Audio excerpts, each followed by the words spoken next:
നൂറ്റാണ്ടിലെ മനുഷ്യത്വം പറ്റിപ്പോയ മനുഷ്യരുടെ ഉള്ളിലേക്ക് ശ്രീലമേതാണ് അശ്ലീലമേതെന്ന് തിരിച്ചറിയാൻ കഴിയാത്ത ജനതയോട് ആദ്യമായി പറഞ്ഞു കൊടുത്തത്, ഈ പറയുന്ന എല്ലാ സാമൂഹിക തിന്മകൾക്കും ഒരു അവസാനം ഉണ്ടാകണമെങ്കിൽ നിങ്ങളറിയണം, ഖുലൂ ലാ ഇലാഹ ഇല്ലല്ലാഹ്. ഈ കാണുന്ന അഖില ലോക ബ്രഹ്മാണ്ഡ കടാകത്തെ മുഴുവനെ സൃഷ്ടിച്ചു പരിപാലിച്ചു പോകുന്ന, ഈ ഭൂമിയെ സൃഷ്ടിച്ച, ഈ സൂര്യനെ സൃഷ്ടിച്ച, ഈ താരാപഥങ്ങളെ, ഈ നബൂലകളെ, ഈ ഗാലക്സികളെ, ഈ ഉൽക്കകളെ, ഈ തരം തല്ലി നടക്കുന്ന തിരമാലകളെ, ആ തിരമാലകളുടെ ഉള്ളിലൂടെ പഠിച്ചു നീന്തി പോകുന്ന മലൽ മത്സ്യങ്ങളെ, എല്ലാത്തിനെയും ഈ സസ്യലതാദികളെ, ഈ വൃക്ഷതരുലതാദികളെ മുഴുവനും പരിപാലിച്ച് സംഹരിച്ചു പോകുന്ന ഏകനായൊരു പടച്ചതമ്പുരാനുണ്ടെന്ന് എല്ലാം ഒരു ഒരൊറ്റ നിമിഷം കൊണ്ട് ഈ ലോകത്ത് സൃഷ്ടിക്കപ്പെട്ടതല്ല. ഈ പർവ്വതങ്ങളും ഈ ഗ്രഹങ്ങളും ഈ സൂര്യനും ഈ ചന്ദ്രനും നിങ്ങൾ കാണുന്ന ഗോചരവും അഗോചരവുമായ എല്ലാ സകലമായ വസ്തുക്കളും, ഈ മനുഷ്യനും ഈ മൃഗങ്ങളും ഈ നാൽക്കാലികളും ഏകകോശജീവിയായ അമീബയടക്കമുള്ള എല്ലാ സർവ്വതരാതരങ്ങളും, ആ തരാതരങ്ങളെല്ലാം ഒരൊറ്റ നിമിഷം കൊണ്ട് പെട്ടെന്ന് സൃഷ്ടിക്കപ്പെട്ടതല്ല. ഓമാ ഖലഖന السماء والأرض وما بينهما لاعبين. അള്ളാഹുവിന്റെ ഏറ്റവും വലിയ പുത്രാവാക്യം പടക്കി കൊടുത്തുകൊണ്ട് നിങ്ങൾ അറിയണേ, എല്ലാവരും അറിയേണ്ട സത്യമേതാണ്, വമാ ഖലഖന السماء والأرض وما بينهما لاعبين. ഈ ആകാശവും ഈ ഭൂമിയും, ഈ ആകാശഭൂമികളുടെ ഇടയിലുള്ള സർവ്വതരാതരങ്ങളും അതിനെയൊന്നല്ല ഇനി ഒരു കളിതമാശയായി സൃഷ്ടിക്കപ്പെട്ടതല്ല, അവരൊറ്റ ദിവസം കൊണ്ട് മുളച്ചു പൊന്തിയതല്ല. ഈ സൂര്യനോട് മഹാവിസ്ഫോടന സിദ്ധാന്തത്തിലുണ്ടായതല്ല. ഈ സൂര്യൻ ആരും അറിയാതെ കിടക്കുതിച്ചതല്ല. ഈ ചന്ദ്രൻ രാത്രി പോയപ്പോ ആരും അറിയാതെ വന്നതല്ല. ഇതിന്റെ എല്ലാ പുറകിലൊരു സിദ്ധാവുണ്ട്. ആ സിദ്ധാവാണ്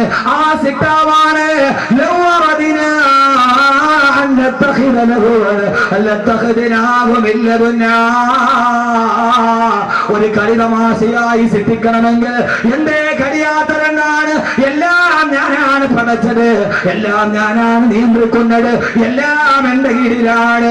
ഞാൻ അറിയാതെ ഈ ലോകത്തൊന്നും സംഭവിക്കുകയില്ല.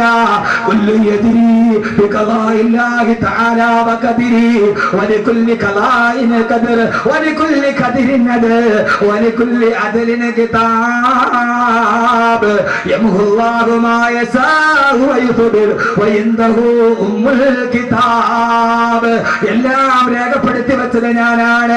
ഭാവിയും ഭൂതവും വർത്തമാനവും അറിഞ്ഞതും അറിയാത്തതും രഹസ്യവും പരസ്യമായതും നെഞ്ചിന്റെ ഉള്ളിൽ ഉറപ്പിച്ചു വെച്ചതും കണ്ണിന്റെ ഉള്ളിൽ ആരും അറിയാതെ വന്നു പോയതും എല്ലാം അറിയുന്ന ഒരു തമ്പുരാനുണ്ട്.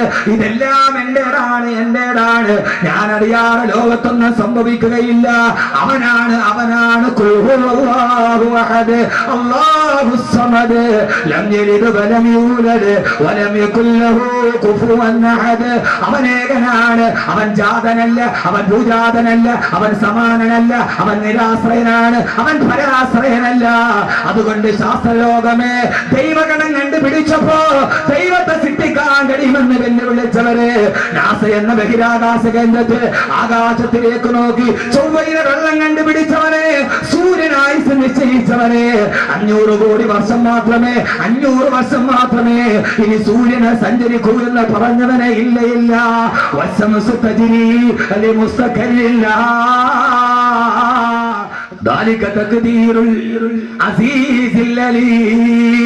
ഈ സൂര്യൻ സഞ്ചരിക്കുന്നുണ്ട്. അത് പടിഞ്ഞാറൻ ചക്രവാളത്തെ ലക്ഷ്യമാക്കി നീങ്ങുന്നുണ്ട്. അത് രാവിലെ നാളെ അരുണോദയത്തിന്റെ പുണ്യപ്രഭാതമായി നാളെ ഉദിക്കുന്നുണ്ട്. ആർക്കും അതിന്റെ ആയുസ് നിശ്ചയിക്കാൻ കഴിയില്ലെന്ന് 14 നൂറ്റാണ്ടുകൾക്ക് മുമ്പേ ഈ അത്ഭുതങ്ങളുടെ മഹാത്ഭുതമായ ഖുർആൻ ആരോടാണ് പറയുന്നത്? അബൂബക്കറിനോട്, ഉത്ബത്തിനോട്, ശൈബത്തിനോട് ഭ്രമണപഥത്തെ കുറിച്ച്.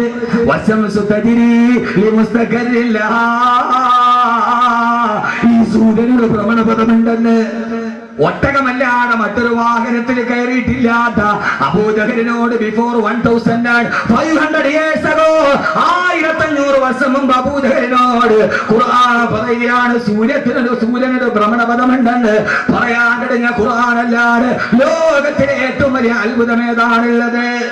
ഏറ്റവും വലിയ അത്ഭുതം അബൂജഹലിനോട് ഖുർആൻ പറയുന്നത് ലാത്തയെയും ഉസ്സയെയും കുറിച്ചിട്ടല്ല.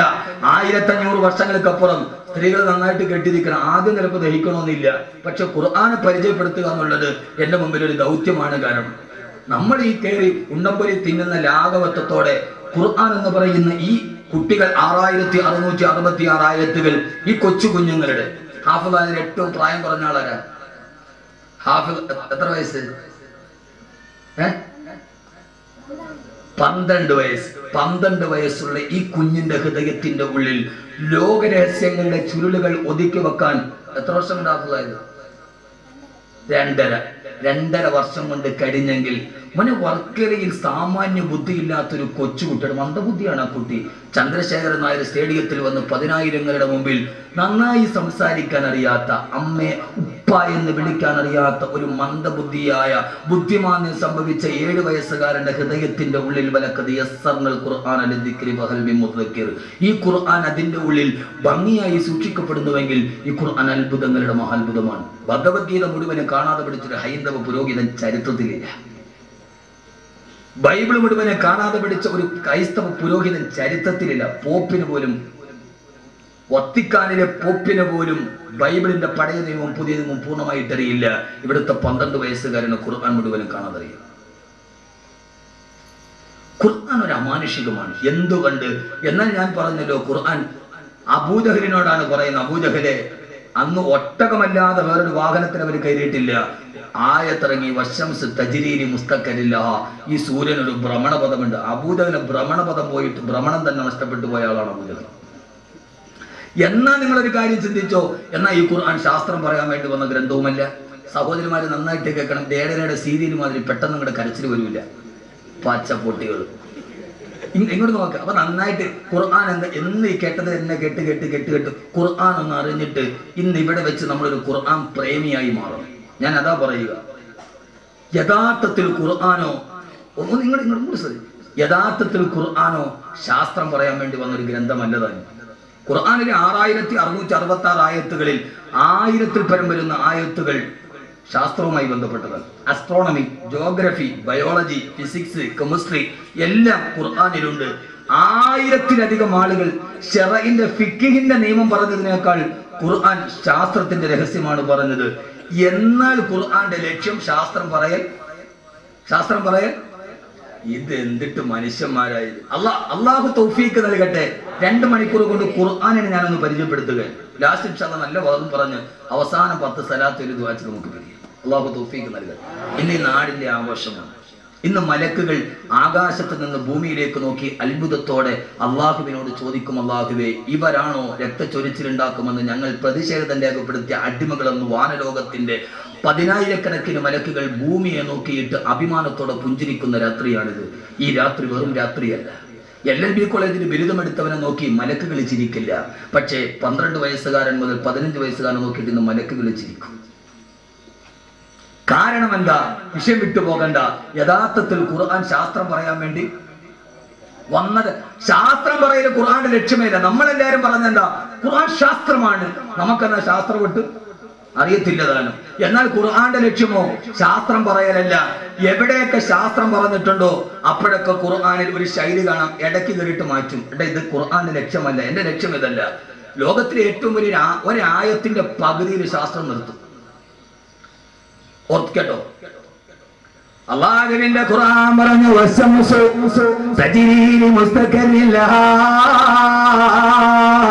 ഈ സൂര്യൻ അതിന്റെ ഭ്രമണപഥത്തിലൂടെ സഞ്ചരിക്കുകയാണ്.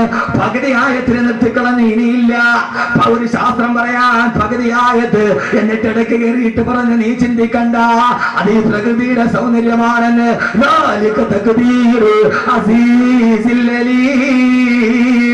ഇത് ഏകനായ പ്രതാപവാനായ റബ്ബിന്റെ തീരുമാനമാണ്. ശാസ്ത്രം പറയൽ ഖുർആന്റെ ലക്ഷ്യമല്ല, അള്ളാഹനെ പറയലാണ് ഖുർആന്റെ ലക്ഷ്യം. പടച്ചറപ്പിനെ പഠിപ്പിക്കലാണ് ഖുർആന്റെ ലക്ഷ്യം. അതുകൊണ്ടാണ് അതോടെ നിർത്തി. ഇനിയില്ല ഇല്ല, ശാസ്ത്രം അവിടെ വെച്ച് അവസാനിക്കുകയാണ്.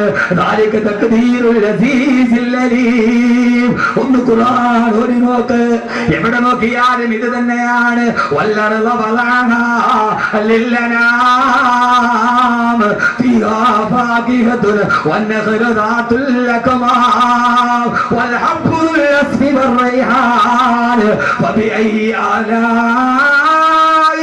ربكما تكذبان والأرض ഭൂമി ഇത് സർവ്വ മനുഷ്യന് വേണ്ടി പടക്കപ്പെട്ടതാണ്. ഖുർആന്റെ ഏറ്റവും വലിയ സന്ദേശം ഇതാണ്. ഈ ഭൂമി, ഈ പരന്നു കിടക്കുന്ന ഭൂമി, ഈ ഗോളാകൃതിയുള്ള ഭൂമി, അത് ഒരാൾക്ക് വേണ്ടി പടക്കപ്പെട്ടതല്ല. ഇത് മുസ്ലിമിന് വേണ്ടി മാത്രമല്ല, ഇത് ജൈനന്, പാഴ്സിക്ക്, ക്രൈസ്തവന്, ബൗദ്ധന്, മതമുള്ളവനില്ലാത്തവന്, നിരർത്ഥകവാദിക്ക്, പദാർത്ഥവാദിക്ക്, ഏറ്റവും വലിയ ഭൗതികവാദിക്ക്, എല്ലാവർക്കും വേണ്ടിയാണ് ഈ ഭൂമി. ഈ ഭൂമി എല്ലാവർക്കും ജീവിക്കാൻ അനുമാനമുള്ളതാണ്. ഒരാൾക്കും വേണ്ടി മാത്രമല്ല ഭൂമിയെ പടക്കപ്പെട്ടത്. എന്നിട്ട് പറഞ്ഞിട്ടുള്ള പറയുകയാണ്,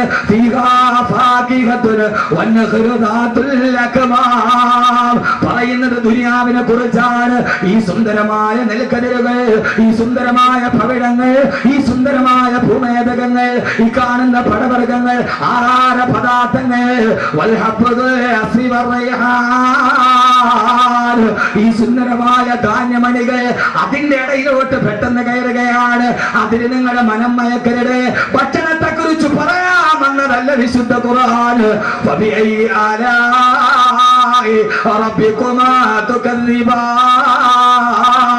പടച്ചറപ്പിന്റെ ഏതനുഗ്രഹങ്ങളെയാണ് നിങ്ങൾ വിസ്മരിക്കുന്നത്? എല്ലാം പറഞ്ഞിട്ടിടയിൽ കയറുകയാണ്. ശാസ്ത്രം പറയൽ ലക്ഷ്യമല്ല, അള്ളാനെ പറയലാണ് ലക്ഷ്യം.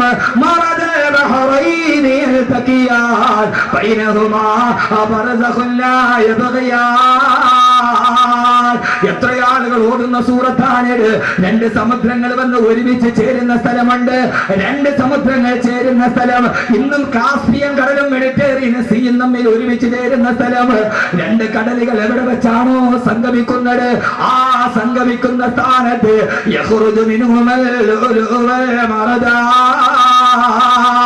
അള്ള പറയുകയാണ്, ഈ 12 വയസ്സുകാരൻ കാണാതെ പഠിച്ചത് ഖത്തമോതുന്ന ഖുർആൻ മാത്രമല്ല, അവന്റെ മനസ്സിന്റെ ഉള്ളിൽ ഇരിക്കുന്നത് ഇതാണ്.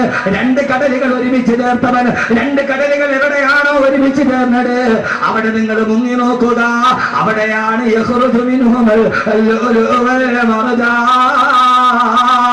കടലിന്റെ അടിയിൽ നിന്ന് കിട്ടുന്ന ഏറ്റവും വിലപിടിപ്പുള്ള രത്നങ്ങളും പവിഴമുത്തുകളും ഗോമേതകങ്ങളും അവിടെ തന്നെയാണ് സ്ഥാപിക്കപ്പെട്ടിട്ടുള്ളതെന്ന് ഓതി പറയുന്നത്. അത്ഭുതം ഇവിടെയല്ല, ഖുർആൻ അത്ഭുതങ്ങളുടെ മഹാത്ഭുതം. സമുദ്രങ്ങൾ സംഗമിക്കുന്നിടത്ത് പവിഴമുത്തുക്കളുണ്ടെന്ന് ഓതി പറയുന്നതാരാ? ജീവിതത്തിൽ ഇതേവരെ സമുദ്രയാത്ര ചെയ്തിട്ടില്ലാത്ത, ഇതേവരെ ഒരു കപ്പലിൽ കയറി സമുദ്രത്തിൽ യാത്ര ചെയ്തിട്ടില്ലാത്ത ആമിനയുടെ മുത്തുമോനെ മുത്തലീ നബി മുഹമ്മദ് മുസ്തഫ പറയുന്നത്. രണ്ട് കടലുകൾ ചേരുന്ന സ്ഥലത്ത് പോയി മുങ്ങി നോക്കിയാൽ അവിടെ ഏറ്റവും വിലപിടിപ്പുള്ള രത്നങ്ങളുണ്ട് എന്ന് ഓതി പറയുന്ന ആൾ ജീവിതത്തിൽ ഇന്നേവരെ സമുദ്രയാത്ര ചെയ്തിട്ടില്ലാത്ത, കപ്പലിൽ കയറിയിട്ടില്ലാത്ത നിരക്ഷരനായ പ്രവാചകൻ നബി മുഹമ്മദ് മുസ്തഫ. എന്താ ഈ ഖുർആൻ അത്ഭുതമാവാത്തത്? എന്റെ പൊന്നുമോനെ, നമ്മൾ തിന്നുന്ന ബിരിയാണി അരി ഇപ്പൊ കടല് കൂടുന്ന കാര്യം പറഞ്ഞാൽ നിങ്ങൾക്ക് ഇപ്പൊ എന്താ കിഴക്കേക്കുഴി നിങ്ങൾക്ക് മനസ്സിലാവില്ലെങ്കിൽ, എന്റെ പൊന്നുമോനെ നിങ്ങൾക്ക് മനസ്സിലാവുന്ന ഒരു സാധനമുണ്ടല്ലോ. ഇപ്പൊ ഞാൻ അസ്ട്രോണമി പറഞ്ഞ, താരാപഥം പറഞ്ഞ, ഗാലക്സി പറഞ്ഞ, പ്രകാശവർഷം പറഞ്ഞ, ഇനി മനസ്സിലാകുന്നില്ലെങ്കിൽ പെണ്ണുങ്ങളെ നിങ്ങൾക്ക് മനസ്സിലാവുന്ന ഒരു സാധനം ഉണ്ടല്ലോ, ഈ കുഴച്ചതിനുള്ള സാധനം ഉണ്ടല്ലോ, ബസ്മതി അരി, ബിരിയാണി അരി. അല്ലാഹുവിന്റെ ഖുർആൻ പറഞ്ഞു,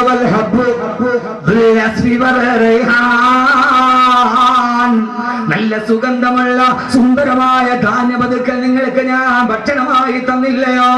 ബസ്മതി അരിയെ കുറിച്ചിട്ടാണ് ഈ പറയുന്നത്. മസാല ഇടാതെ വേവിച്ചാൽ തന്നെ സ്വതവേ മണമുള്ള നല്ല മണമുള്ള ധാന്യപദാർത്ഥങ്ങളെ നിങ്ങൾക്ക് തന്നത് ഞാനല്ലയോ എന്ന് വിശുദ്ധ ഖുർആൻ. സൂറത്തുൽ റഹ്മാൻ അറിയാത്ത ആരായി കൂട്ടത്തിലുള്ളത്? നീ ഓതുന്നത് ഇതാണ് ഞാൻ പറഞ്ഞത്. ഖുർആനിൽ നിന്ന് പരിചയപ്പെടുന്നു. ബസ്മതി അരി വെറുതെ മസാല ഇടാതെ വേവിച്ചാൽ തന്നെ ഇതിനൊരു പണമുണ്ട്. ഖുർആൻ എന്ന് പറഞ്ഞാൽ മൂല്യാക്കുട്ടത്തിന് മയ്യത്തിന്റെ ചുവട്ടിലിരുന്ന് ഓതിയിട്ട് കൈമടക്ക് മേടിക്കാനുള്ളതാണ് എന്ന് ലോകത്ത് പറഞ്ഞു നടക്കുന്നവരോട് യഥാർത്ഥത്തിൽ ഖുർആൻ അതല്ല. അതുകൊണ്ടാണ് നിങ്ങൾ യഥാർത്ഥത്തിൽ ഈ ഖുർആൻ എന്ന് മാറിപ്പോയത്. എന്തുകൊണ്ട്? ലോകത്ത് 2 വിദ്യാഭ്യാസ ധാരകളുണ്ട്. ഞാൻ പറഞ്ഞ മനസ്സിലാവണുണ്ടോ? അതോ അത് തന്നെ പറയണോ? പല കഥ പറയണോ? മോനെ 2 വിദ്യാഭ്യാസ ധാരകളുണ്ട്. ഇപ്പൊ യഹിയ ഖാൻ സാഹിബ് മരിച്ചപ്പോ അള്ളാഹു അദ്ദേഹത്തിന്റെ ഖബർ വിശാലമാക്കി കൊടുക്കട്ടെ. ഈ ആയത്തിന്റെ വെളിച്ചം ആ മണ്ണിനടിയിൽ അള്ളാഹു നൽകി അനുഗ്രഹിക്കട്ടെ. ഇവർക്ക് വേണമെങ്കിൽ അദ്ദേഹത്തിന്റെ പേരിൽ ഒരു ഇംഗ്ലീഷ് മീഡിയം സ്കൂളും വിടാം, കഴിയില്ലേ? പക്ഷേ അവരാദ്യം തിരഞ്ഞെടുത്തത് ഏതാണ്? ഖുർആൻ പഠിപ്പിക്കുന്ന ഒരു സ്ഥാപനമാണ്. ലോകത്ത് 2 വിദ്യാഭ്യാസ ധാരകളുണ്ട്. അതാണ് എൻ്റെ പ്രിയപ്പെട്ട സഹോദരിമാരെ നമ്മളെ ഖുർആനിൽ നിന്ന് മാറ്റിയത്. നമ്മുടെ ആഗ്രഹം എന്താ? എൻ്റെ മോൻ UK പോയി പഠിക്കണം, MBBS എടുത്തിട്ട് വരണം. പിന്നെ ഞാൻ ആരായി? UK പഠിക്കാൻ എൻ്റെ മോൻ പോയാൽ പിന്നെ അവൻ ദുനിയാവിലെ രാജാവായി. അതുകൊണ്ട് തന്നെ നിങ്ങൾ നെടുമങ്ങാട് മുതൽ തിരുവനന്തപുരം ഈ അടുത്ത് പനവൂരടക്കമുള്ള മുഴുവൻ ടൗണിൽ നിങ്ങൾ നോക്കിക്കോ, ഏത് ഇലക്ട്രിക് പോസ്റ്റിലും 2 പരസ്യമാണ് ഇന്ന് കേരളത്തിൽ കൂടുതൽ. ഏത് ഇലക്ട്രിക് പോസ്റ്റ് നോക്കിയാലും 2 പരസ്യമില്ലാത്ത ഒരു ഇലക്ട്രിക് പോസ്റ്റ് നെടുമങ്ങാട് ടൗണിലോ പനവൂരോ കാണാൻ പറ്റില്ല. അത് ഒന്ന് UK പഠിക്കാൻ അവസരം, അതില്ലാത്തൊരു പോസ്റ്റ് നിങ്ങൾ കാണിച്ച UK സർവ്വടെ ചെയ്ത പോസ്റ്റ്. കാരണം എല്ലാവരും ഇപ്പോഴത്തെ ആഗ്രഹം മോൻ UK അവർ UKG തന്നെ അവന് മാർക്ക് കിട്ടിയിട്ടുണ്ടാവില്ല, പക്ഷെ അവൻ UK പോകണം. 2 പരസ്യം, ഒന്ന് UK പഠിക്കാൻ അവസരം. പിന്നെ കേരളത്തിൽ ഇപ്പോ ഏറ്റവും കൂടുതലുള്ള മറ്റൊരു പരസ്യം മൂലക്കുരു ഓപ്പറേഷൻ ഇല്ലാതെ സുഖപ്പെടുത്തും. നിങ്ങൾ ചിരിക്കുന്നുണ്ട്, നിങ്ങളൊന്ന് ചിന്തിച്ചു നോക്കി. യഥാർത്ഥത്തിൽ ഞാൻ പറഞ്ഞത് സത്യമല്ലേ? അതില്ലാത്തൊരു പോസ്റ്റുകൾ കാണിച്ചു. യഥാർത്ഥത്തിൽ എന്തുകൊണ്ട് 2 വിദ്യാഭ്യാസം ഇന്ന് ലോകത്തുണ്ട്. ഒന്ന് യൂറോപ്യൻ വിദ്യാഭ്യാസം, മറ്റൊന്ന് ഒന്ന് യൂറോപ്പിന്റെ വിദ്യാഭ്യാസം, മറ്റൊന്ന് ഖുർആന്റെ വിദ്യാഭ്യാസം. എൻ്റെ പ്രിയപ്പെട്ട സഹോദരിമാരെ, സഹോദരങ്ങളെ, മാതാപിതാക്കൾ, നമ്മൾ ഏതിന് പ്രാമുഖ്യം നൽകും? നമ്മൾ പ്രാമുഖ്യം നൽകുന്ന യൂറോപ്പിന്റെ വിദ്യാഭ്യാസത്തിനാണ്. യൂറോപ്പിന്റെ വിദ്യാഭ്യാസവും ഖുർആന്റെ വിദ്യാഭ്യാസവും തമ്മിലുള്ള ഏറ്റവും പ്രകടമായ വ്യത്യാസം, യൂറോപ്പ് അള്ളാനെ മറപ്പിച്ചു കളയും. യൂറോപ്പ് അള്ളാനെ, അവിടെ ദൈവമോ നീതിയോ ധർമ്മമോ യൂറോപ്പിന് പ്രശ്നമല്ല. ഒരു പ്രശസ്തനായ എഴുത്തുകാരനുണ്ട്, രാമു കരിയാട്ട്. രാമു കരിയാട്ട് നടന്നൂടെ? രാമു കരിയാട്ട് നടന്നൂടെ? അവിടെ ചായക്കടത്തിന് രാമു ഇല്ല. രാമു കരിയാട്ട് ചെമ്മീന്റെ സംവിധായകനാണ്. ചെമ്മീൻ എന്ന സിനിമയുടെ സംവിധായകനാണ്. ഞാൻ സിനിമയിൽ പറയുന്നത് നിങ്ങൾ ഉദ്ദേശിക്കുന്ന പോലെ എൻ്റെ വായനയുടെ ലോകം വിശാലമാണ്. ഞാൻ ഒന്നി മാത്രം ഒതുങ്ങിക്കൂടാൻ ആഗ്രഹിക്കുന്ന ഒരാളല്ല. എൻ്റെ വായനയുടെ ലോകം നിങ്ങൾ ഉദ്ദേശിക്കുന്നതിനപ്പുറം വിശാലമാണ്. രാമു കരിയാട്ട് ചെമ്മീന്റെ സംവിധായകനാണ്. അതിനേക്കാൾ വലുത് ഈ കേരളത്തിലെ ഏറ്റവും മനോഹരമായ എഴുത്തുകാരനാണ്. അദ്ദേഹം ലണ്ടനിൽ സായിപ്പിന്റെ അതിഥിയായിട്ട് പോയി. യൂറോപ്പിനെ മനസ്സിൽ കയറുന്ന പെണ്ണുങ്ങളൊന്ന് പഠിച്ചോളി, രക്ഷകർത്താക്കളും. ലണ്ടനിൽ പോയി സായിപ്പിന്റെ അതിഥിയായിട്ട് താമസിച്ചു. ആ സമയത്ത് നല്ല കുളിരുള്ള രാത്രി മദാമയും സായിപ്പും കൂടി തീ കാഞ്ഞു, വിറക് തീ കത്തിച്ചു കുളിര് മാറാൻ. തീ കാഞ്ഞുകൊണ്ടിപ്പോ മദാമ സായിപ്പിനോട് പറഞ്ഞു, സായിപ്പേ എനിക്ക് വല്ലാതെ തണുക്കുന്നു, എന്നെ ഒന്ന് ചേർത്ത് പിടിക്കാൻ പറഞ്ഞു, തണുപ്പ് പറഞ്ഞു. അപ്പൊ സായിപ്പ് പറഞ്ഞു മദാമയോട്, എനിക്കിപ്പോ നിന്നെ ചേർത്ത് പിടിക്കാനുള്ള മൂടില്ല, മൂടുണ്ടെങ്കിൽ നീ ഒന്ന് ചേർത്ത് പിടിക്കാൻ പറഞ്ഞു. ഇതാണ് യൂറോപ്പ്. ഭാര്യ ഭർത്താവിനോട് പറഞ്ഞു എനിക്ക് തണുക്കുന്നു, എന്നെ ഒന്ന് ചേർത്ത് പിടിക്കാൻ. അപ്പൊ ഭർത്താവ് പറയും ഇപ്പൊ എനിക്ക് മൂടില്ല, അടുത്തൊരു നൈരോക്കക്കാരനോട് പറ്റുമ്പോൾ നീ ഒന്ന് ചേർത്ത് പിടിക്കാൻ. ഇതാണ് യൂറോപ്പ്. ഇതാണ് യൂറോപ്പ്.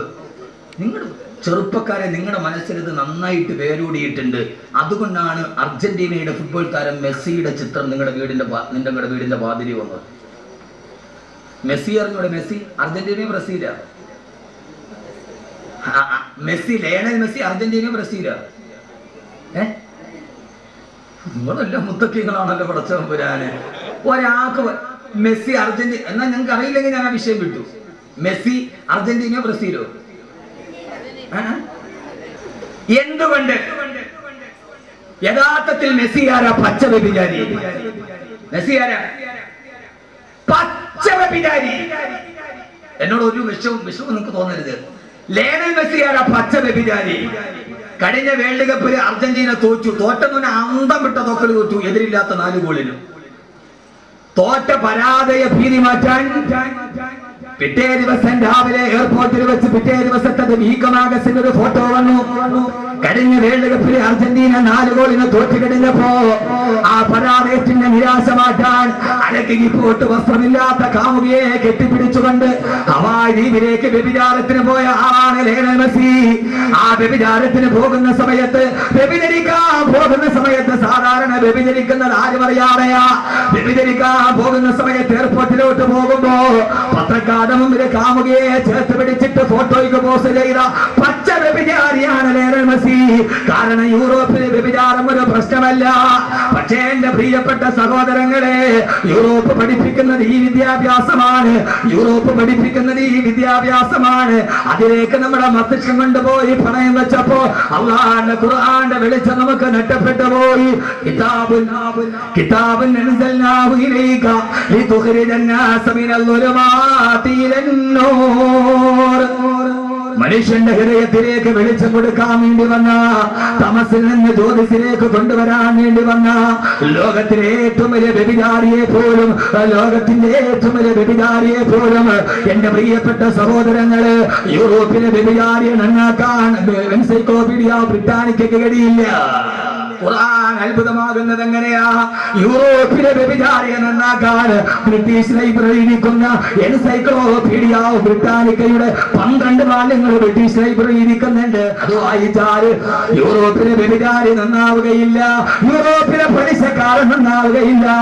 പക്ഷേ ലോക ചരിത്രത്തിലെ ഏറ്റവും വലിയ വ്യഭിചാരിയെ അവന്റെ ഹൃദയത്തിന്റെ ഉള്ളിലേക്ക് ഇറക്കി ചെന്നിട്ട് അവനെ ലോകത്തിന്റെ ഏറ്റവും നല്ല മനുഷ്യനാക്കി മാറ്റാൻ ലോകത്തിന് കഴിഞ്ഞ ഒരു മാനവിക ദർശനത്തിന്റെ മഹാത്ഭുതമുണ്ടെങ്കിൽ മഹാത്ഭുതം ഏതെന്നറിയോ?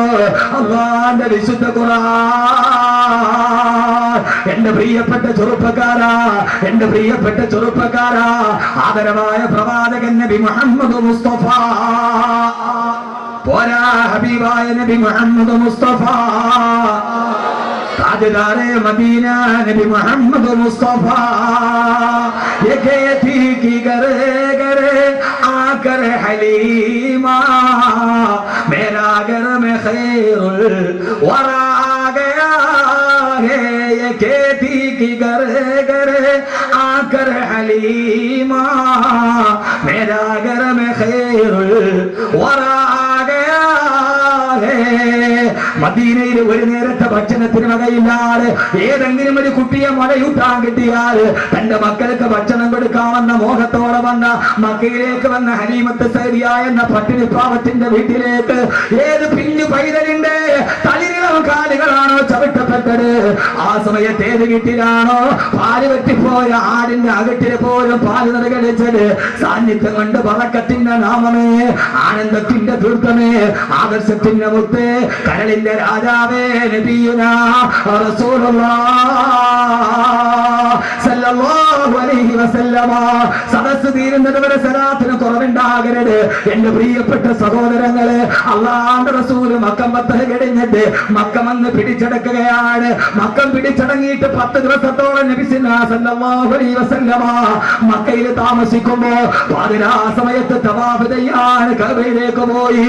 ആ സമയത്ത് പ്രവാചകനോട് കലിപൂണ്ടു നിന്ന അല്ലാഹുവിന്റെ റസൂലിനെ കൊല്ലാൻ വ്രതമെടുത്തിരുന്ന ഫുലാല എന്ന മനുഷ്യനുണ്ടായിരുന്നു. അയാൾക്ക് നബിയെ കൊല്ലാൻ കഴിഞ്ഞില്ല. ഇനി എങ്ങനെയാ കൊല്ലുക?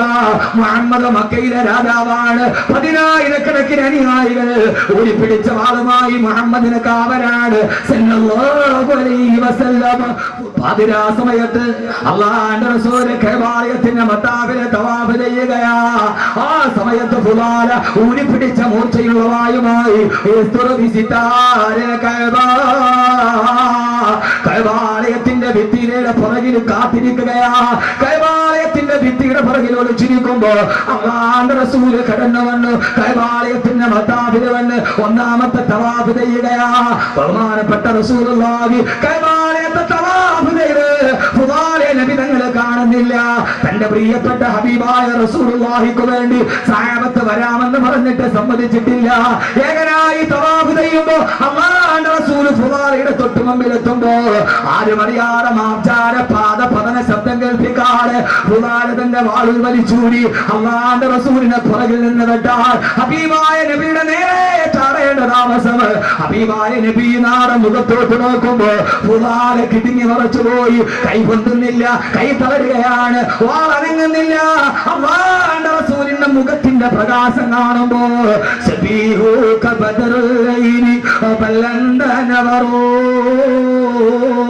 ووجهك من ماء ووجهك من نور ملاحة أزهر. ലോക ചരിത്രത്തിലെ ഏറ്റവും വലിയ ധവളപ്രകാശം കൊണ്ട് വിസ്മയിപ്പിച്ച അള്ളാന്റെ റസൂലിന്റെ മുഖത്തിന്റെ ഒളി കാണുമ്പോ ഫുദാല ഞെട്ടിത്തെരിച്ചു പോയി.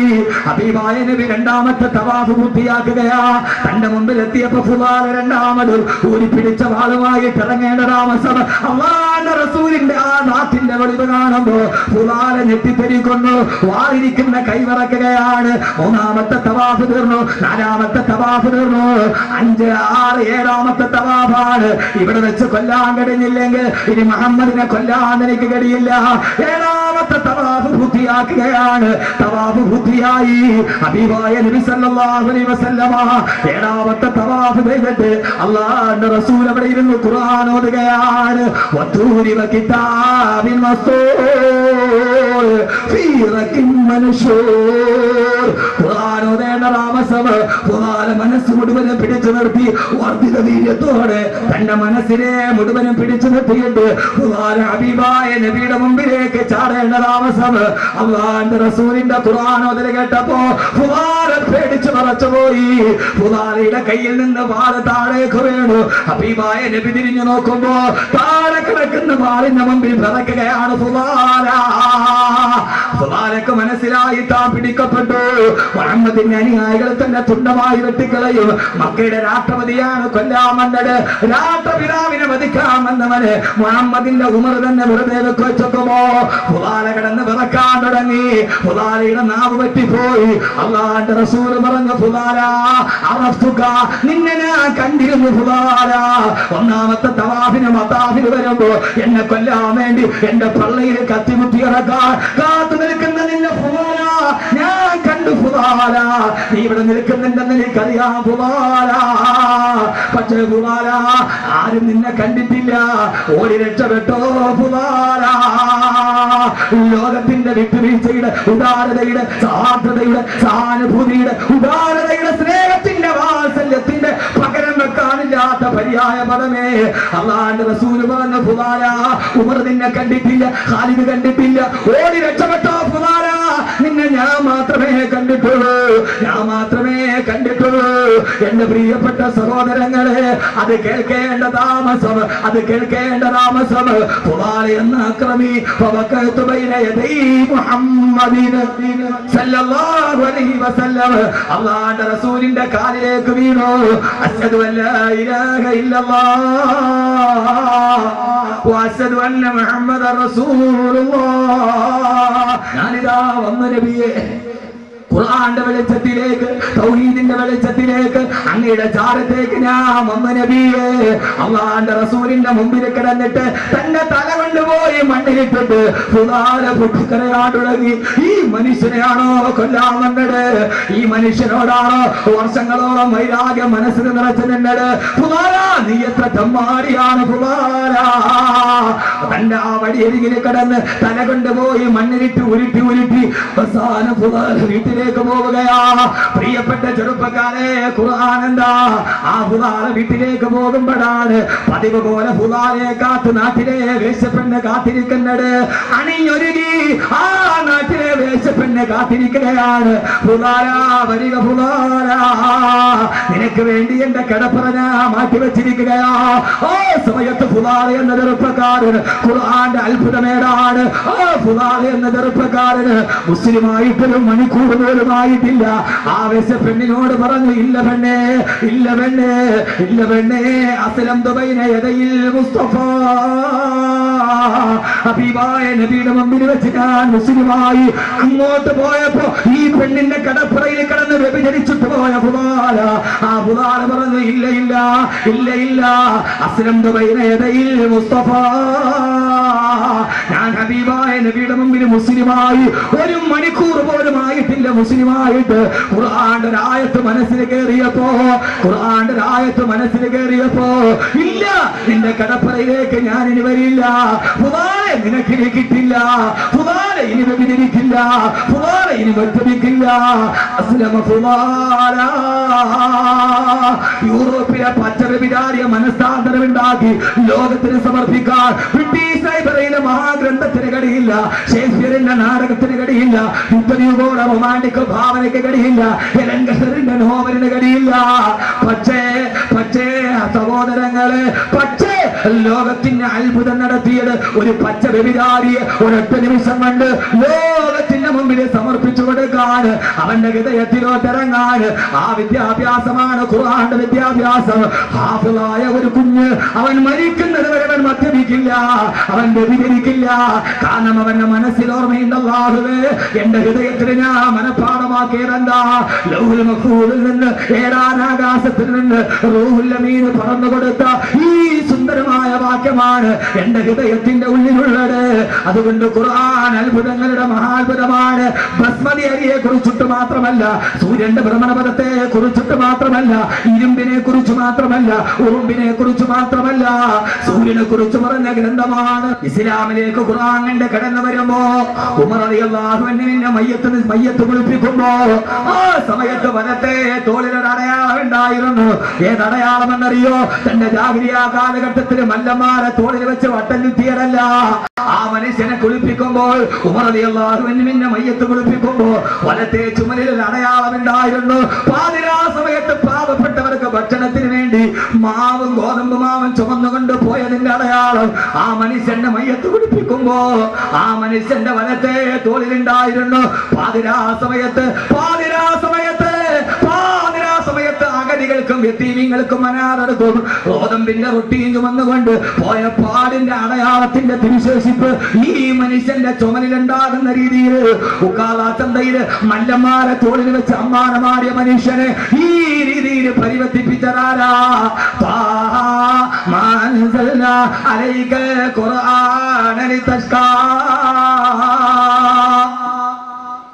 ആയത്ത് കേറി അത്ഭുതമായി. പിന്നെ ലോകത്തിൽ അത്ഭുതം സൃഷ്ടിക്കപ്പെട്ടു. അങ്ങനെ ഒരു പരിവർത്തിത സമൂഹത്തിന്റെ, ഒരു പരിവർത്തനത്തിന്റെ പുറകിൽ പ്രവർത്തിക്കുന്ന പ്രേരക ചാലക ശക്തിയായി വർത്തിക്കാൻ ഖുർആൻ എന്ന് നാം പഠിപ്പിക്കുന്ന നമ്മുടെ ഈ ഖുർആന് കഴിയേണ്ടതുണ്ട്. അല്ലാഹു നാക്കി തരട്ടെ.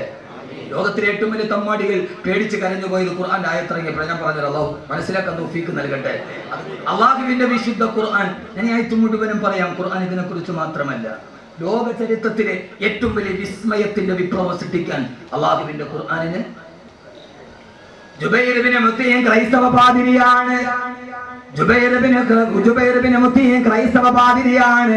അയാൾ മക്കയിലോട്ട് വന്നപ്പോ കൈബാലയത്തിന്റെ മത്താഫിൽ നിന്നിട്ട് അബൂജഹൽ പറഞ്ഞു, ജുബൈർ ഇബ്നു മുത്തീമേ, കൈബാലയത്തിന്റെ മത്താഫിലൂടെ പോകരുത്, അവിടെ ഇരുന്ന് മുഹമ്മദ് ഖുർആൻ ഓതുന്നുണ്ട്, അത് കേട്ടാൽ പിഴച്ചു പോകും. ജുബൈർ ഇബ്നു മുത്തീം പഞ്ഞിയെടുത്തിട്ട് തന്റെ ചെവിയിലേക്ക് വെച്ചിട്ട് തന്റെ വിരലുകള് ചെവിയിലോട്ട് കുത്തിക്കയറ്റി ഖുർആൻ ഓതുന്നത് കേട്ടാലേ പിഴച്ചു പോവുകയുള്ളൂ.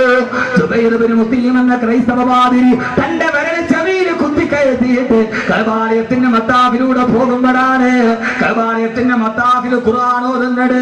വത്തൂരി കിതാബിൻ മസ്തൂർ ഫീ റഖിൻ മൻശൂർ വൽ ബൈത്തിൽ മഅമൂർ. ആ ക്രൈസ്തവ പാതിയുടെ വിരൽ താനെ അയഞ്ഞു. അയാളുടെ ഉള്ളിലോട്ട് ഖുർആൻ കയറി. ഫവക്കഅതു ബൈന യദയിൽ മുസ്തഫ. അബൂജഹൽ നോക്കി നിൽക്കുമ്പോ ഒരൊറ്റ ആയത്ത് കേട്ടപ്പോ അല്ലാഹുവിന്റെ റസൂലിന്റെ കാൽക്കലേക്ക് വീണു ജുബൈർ ഇബ്നു മുത്തീം. എത്രയെത്ര മഹാത്ഭുതങ്ങൾ, എത്രയെത്ര മഹാത്ഭുതങ്ങൾ. എത്തോപ്യയിലേക്ക് ഹിജറ പോവുകയാണ്. അലി റളിയല്ലാഹു തആല അൻഹു ബഹുമാനപ്പെട്ട ജഅഫർ ഇബ്നു അബീ താലിബിന്റെ മുമ്പിൽ നജാഷിയുടെ മുമ്പിൽ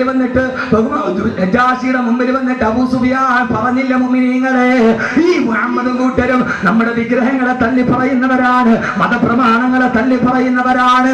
ഇവിടെ നിന്ന് നാട് കടത്തണമെന്ന് നജാഷിയോട് പറഞ്ഞപ്പോ നജാഷി ചോദിച്ചില്ല ജഅഫർ ഇബ്നു അബീ താലിബിനോട്, നിങ്ങളുടെ മുഹമ്മദ് എന്താ പറയുന്നത്? ഞങ്ങളുടെ റസൂലുള്ളാഹി ഖുർആൻ ഞങ്ങൾക്ക് ഓതിത്തരാറുണ്ട്. നജാഷി എന്ന ക്രൈസ്തവ പാതിരി ചോദിച്ചു, എന്നാൽ ആ ഖുർആനിൽ നിന്ന് അല്പം നിങ്ങളൊന്ന് പാരായണം ചെയ്യുമോ? നജാഷി എന്ന ക്രൈസ്തവ രാജാവിന്റെ രാജസദസ്സിൽ 10,000-കണക്കിന് ക്രൈസ്തവ പണ്ഡിതന്മാരുടെ മുമ്പ് ജഅഫർ ഇബ്നു അബീ താലിബ് ഓതാൻ തുടങ്ങി. ബിസ്മില്ലാഹിർ റഹ്മാനിർ റഹീം.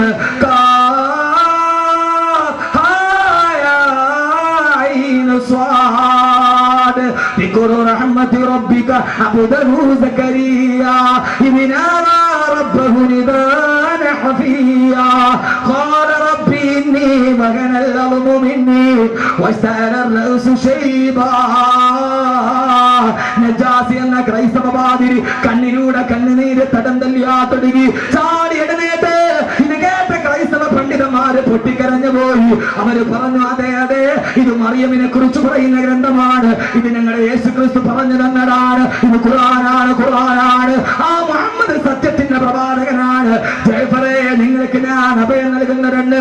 ക്രൈസ്തവ പുരോഹിതന്റെ ക്രൈസ്തവ രാജാവിന്റെ കരിങ്കല്ലിന്റെ ഇടഭിത്തിയിലേക്ക് തുളച്ചിറങ്ങി അല്ലാഹുവിന്റെ വിശുദ്ധ ഖുർആൻ. പെങ്ങളെ, 7 മുതൽ 9 വരെ ലോകത്തുള്ള സർവാഭാസങ്ങളും ജീവിതത്തിന്റെ മുഖമുദ്രയാക്കി മാറ്റിയ 1 കോടി രൂപ കിട്ടിയാൽ അരക്ക് പോട്ട് വസ്ത്രം മാറ്റാൻ തയ്യാറെടുക്കുന്ന ഈ സമുദായത്തിന്റെ പ്രിയപ്പെട്ട പെങ്ങളെ, ഒരു കാലഘട്ടത്തിന് മഗ്‌രിബിന്റെ ബാങ്ക് കേട്ടാൽ ആ സമയത്ത് നമ്മുടെ വീടുകളിൽ ഉണ്ടാകുമായിരുന്നു അല്ലാഹുവിന്റെ വിശുദ്ധ ഖുർആൻ. കൂടുന്നു പൊട്ട ഇടം വരം 2 ഓരോരോ സാഹത്തിൽ മാറ്റങ്ങളുണ്ട്. ഖുർആൻ നമുക്ക് അന്യമായി പോയി, ഖുർആൻ ഓതുന്ന സദസ്സ് നമുക്ക് അന്യമായി പോയി. നജാഷിയുടെ ക്രൈസ്തവ പുരോഹിതന്റെ നെഞ്ചിലിറങ്ങിയപ്പോ പൊട്ടിക്കരഞ്ഞ നജാഷി, പൊട്ടിക്കരഞ്ഞ നജാഷി. ഖുർആൻ കരയാനുള്ളതാണ്, കേട്ടിട്ട് കരയണം. 1994 എനിക്ക് ദാറുൽ ദൈവത്തിൽ സനദ് സമ്മേളനം നടന്നു. മിസ്സിസ് ഇന്ദിരാഗാന്ധി എന്ന പ്രധാനമന്ത്രിയാ. മിസ്സിസ് ഇന്ദിരാഗാന്ധിയുടെ മുമ്പിൽ വെച്ച് ലോക പ്രശസ്ത ഖുർആൻ വിദഗ്ധൻ ഷെയ്ഖ് ബാസിത്ത് ഖിറാഅത്ത് നടത്തി. ആ ഖുർആൻ കേട്ടപ്പോ ഇന്ദിരാഗാന്ധി പൊട്ടിക്കരഞ്ഞു പോയി.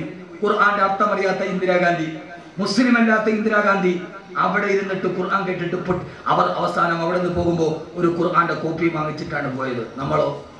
നമ്മൾ ഖുർആന്റെ ആളുകളാണ്, നമ്മൾ മുസ്ലിങ്ങളാ.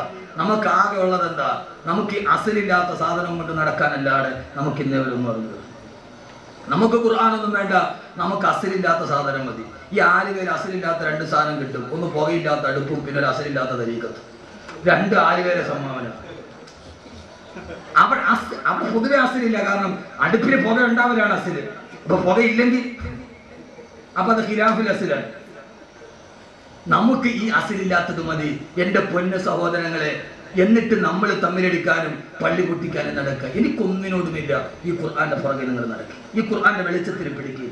എന്നിട്ട് ആ വെളിച്ചത്തിലൂടെ ഖബറിലും സ്വർഗത്തിലും സ്വർഗത്തിലൊരു അത്ഭുത കാഴ്ചയുണ്ട്. അത്ഭുതങ്ങളുടെ മഹാത്ഭുതം ദുനിയാവിലല്ല, സ്വർഗത്തിലൊരു അത്ഭുത കാഴ്ചയുണ്ട്. ഇരുന്നാൽ ഞാൻ അവസാനം പറഞ്ഞുതരാം. ഇരിക്കൂ.